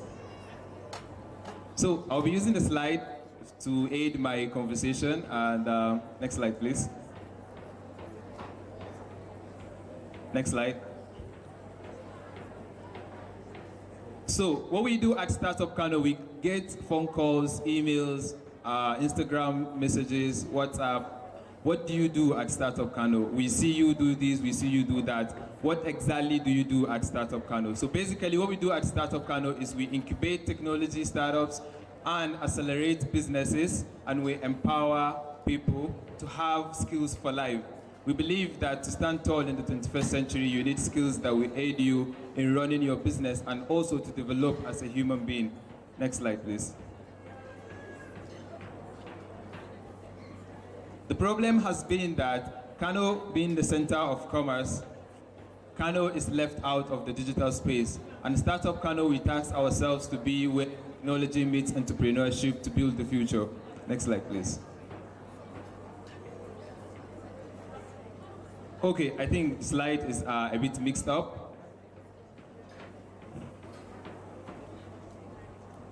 I have 3 messages to pass to everybody that attended our Women Founders Conference, because I know my words cannot fully express my gratitude to the entire team of Startup Kano and the organizers and the organizing team of the Women Founders Conference. It is my great honor to recognize the effort of some great people who have stood firm in belief in our journey since the day we started 3 years ago. If you are here, we truly appreciate you, and if you are away from here, we pray that Allah subhanahu wa ta'ala grant you Jannah. Our co-host, the creative director of the Afisant Event Center, who has played a key role to co-host this wonderful conference, which is the largest technology and entrepreneurship event in Nigeria in 2019. You can quote me anywhere. We are truly grateful it's written in gold in the history of Startup Kano. The Dangote Industries Limited, who has played a key role in helping us organize this event and deliver it to you, we truly appreciate you. Max Air that ensured the safe arrival of our esteemed speakers, we are truly grateful. Our partners, sponsors, friends, families, lovers, and well-wishers, we truly appreciate you. Firstly, I would like us to celebrate our achievement. 3 years ago, we started by creating opportunities for businesses by leveraging on technology to have visibility on the internet, because we believe that's the place everybody is now. I believe everybody is online. If you are not on Instagram, you're not on Facebook, you're on WhatsApp. At least that's the least you can do. And our businesses shouldn't be left out of that space also to communicate with their audience, which is faster, easier, and more efficient. Second year, we innovation, where creativity and innovation were the two buzzing words for every technology enthusiast and entrepreneur that wants to stand tall in the 21st century. In the third year, we moved to build creating opportunities, where we realized that we have a lot of talent but nowhere to harness, and that was when we have our physical space that we call the Startup Kano Hub. I know we have Hub subscribers here. I know we have a lot of people that have passed through our Hub. If you are here, I want you to say, woo! Secondly, I would like us to stay committed to the work ahead of us. If you have a business, know that it will grow and develop. So learn new skills to adapt to this ever-changing, overwhelming technological evolution that we find ourselves into. I know some of our businesses are suffering, some are staggering, some are facing difficulties, feeling that their business is too small. But let me ask you a question. How small is your business? And in real sense, according to Wikipedia, a small business in the United States is one that has less than 500 staff and has a turnover of $8 million. So the big question is, how small is your business and how far do you want to go as a business owner? Knowing this gives you a head start to where your journey is, and that is how we build the future together. Lastly, we should keep ourselves accountable. Don't feel you are the boss and you don't need to keep record, you don't need to do you don't need to follow regulatory bodies. Know that when you have a business, you need to be accountable for your decision, actions, and those things that will make you go to the future. And if you don't do that, I'm sorry, you have no future in your business. Whenever we feel so disheartened, whenever progress seems so slow, whenever it seems the challenges are too large, we must remind ourselves of what we are working on and where we started and where we are going to, which is the future. Our vision at Startup Kano has been to create impact first, and everything else will follow. Because we took a road that has no trace and we tasked ourselves to set the trace for others to follow. I thank you all, and I wish you all go back to your various destinations fulfilled and alive to keep the work going, and I look forward to meeting everyone in 2020 for another exciting edition for our Women Founders Conference. Thank you very much. She said she can't talk because they are making noise.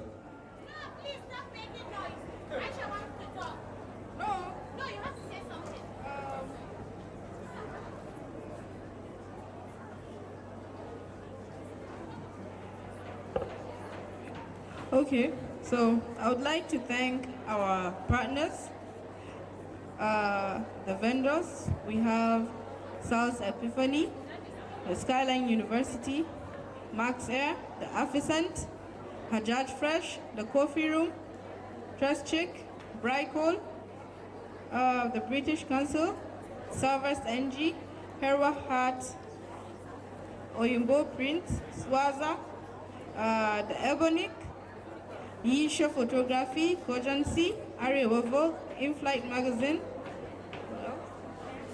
Wish. Thank you so much for the support. We thank you. The master of the ceremony. Thank you so much.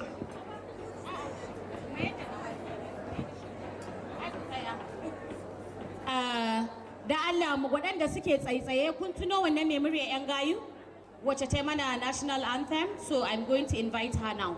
Before then, I am personally saying thank you very much to Aisha Tofa and Ahmed, because they are my youngest siblings, but this one is Asimun Waya.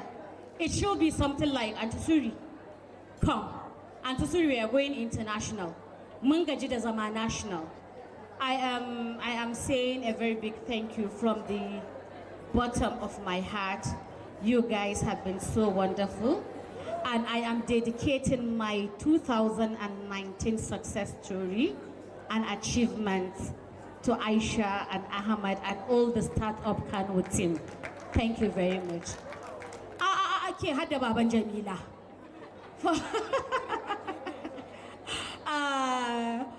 With Rabu Day for today. No. To my husband also, I'll forever be grateful for your support. But this too and the team, I'm dedicating everything to you. Thank you. Sal's Fati. Where is Sal's Fati?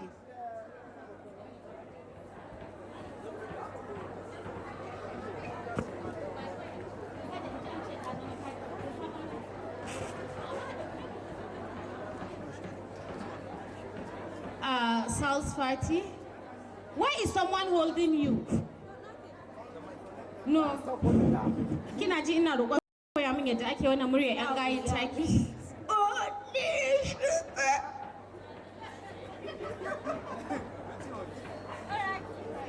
Please, waɗanda kuke ba baya-baya ɗin nan, ku ɗan juyo kuna cikin ciniki amma dai ku juyo.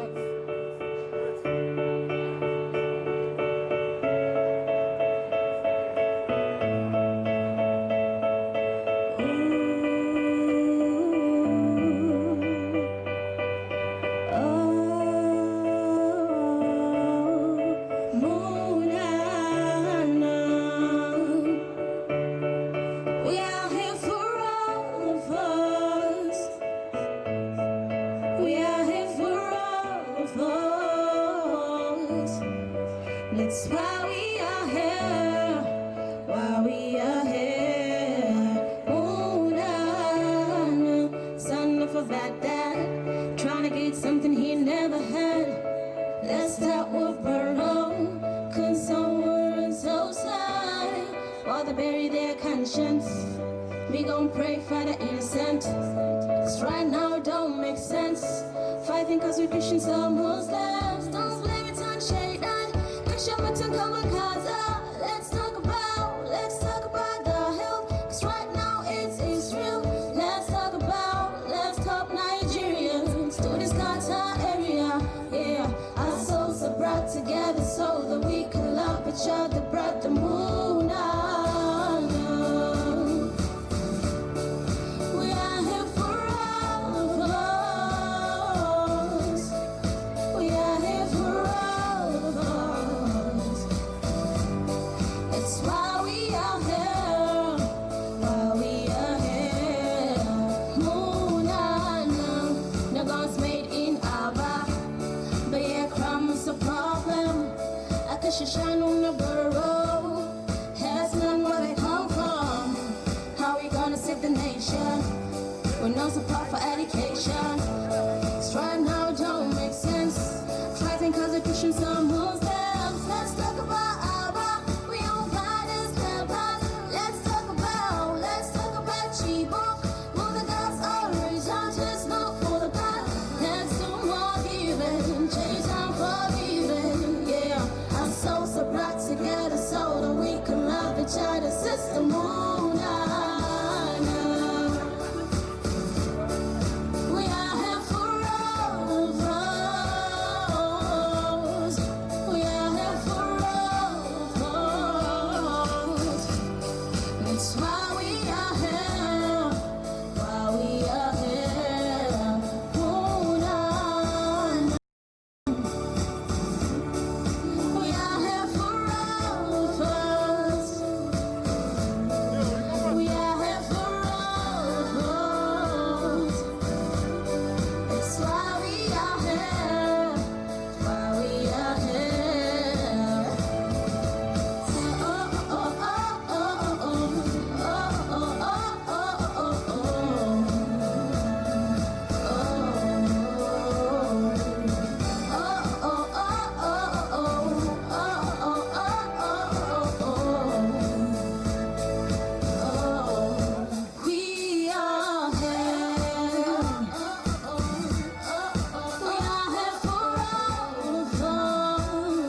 dole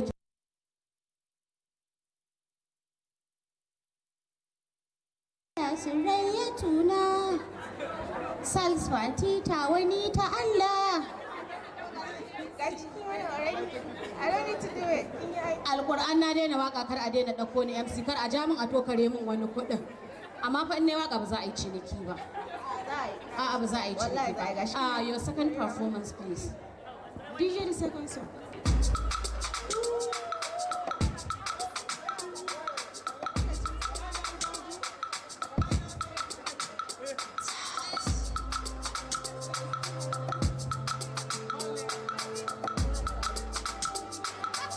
I don't travel around the world. I don't travel around the world. I don't walk out car. I travel around the world. From Lagos to Oxford, Calabar to Germany. I don't calculate. I don't calculate. From Lagos to Oxford, Calabar to Germany. I don't calculate. Say I travel around the world and I never seen someone like you, like you.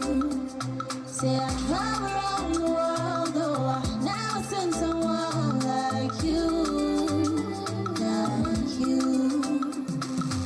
Agaji, wallahi nagaji, ooh, you go back, Agaji.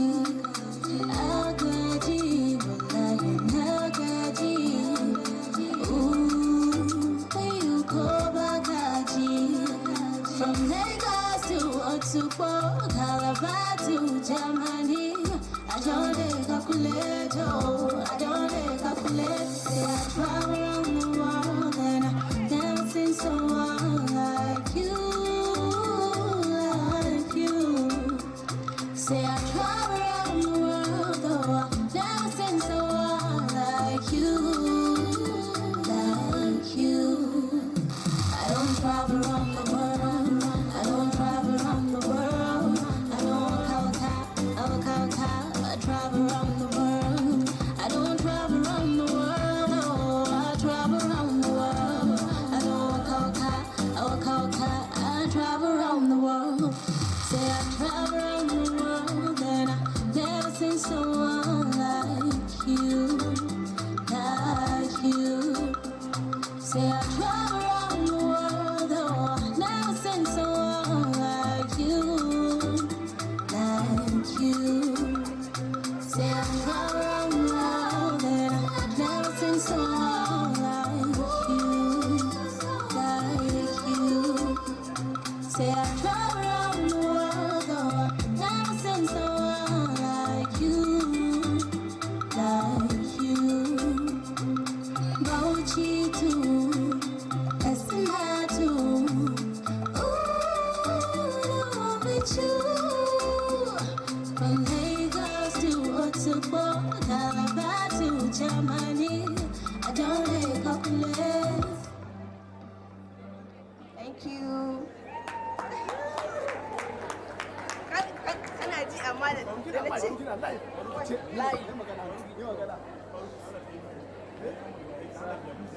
Thank you very much, distinguished ladies and gentlemen.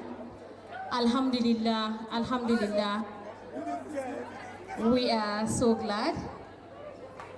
Allah ya yi mana alfarma na ganin ƙarshen wannan taro na wannan shekara. Thank you very much. Dukkan waɗanda suka taimaka in one way or the other. Da dukkan waɗanda suka zo gurin nan. Thank you very much on behalf of Kano. Allah Ubangiji ya mayar da kowa gida lafiya. Allah ya sa abin da muka saurara zai yi changing mindset ɗinmu. Mu amfana wani ma ya amfana. On a serious note, don't forget with what Halima Dangote said. No matter what she is doing, her religion first. Her culture, norms, and values. Ba ta wasa da wannan. So there is nothing better than being good to your religion. Ko me kake yi addininka a farko, no matter what.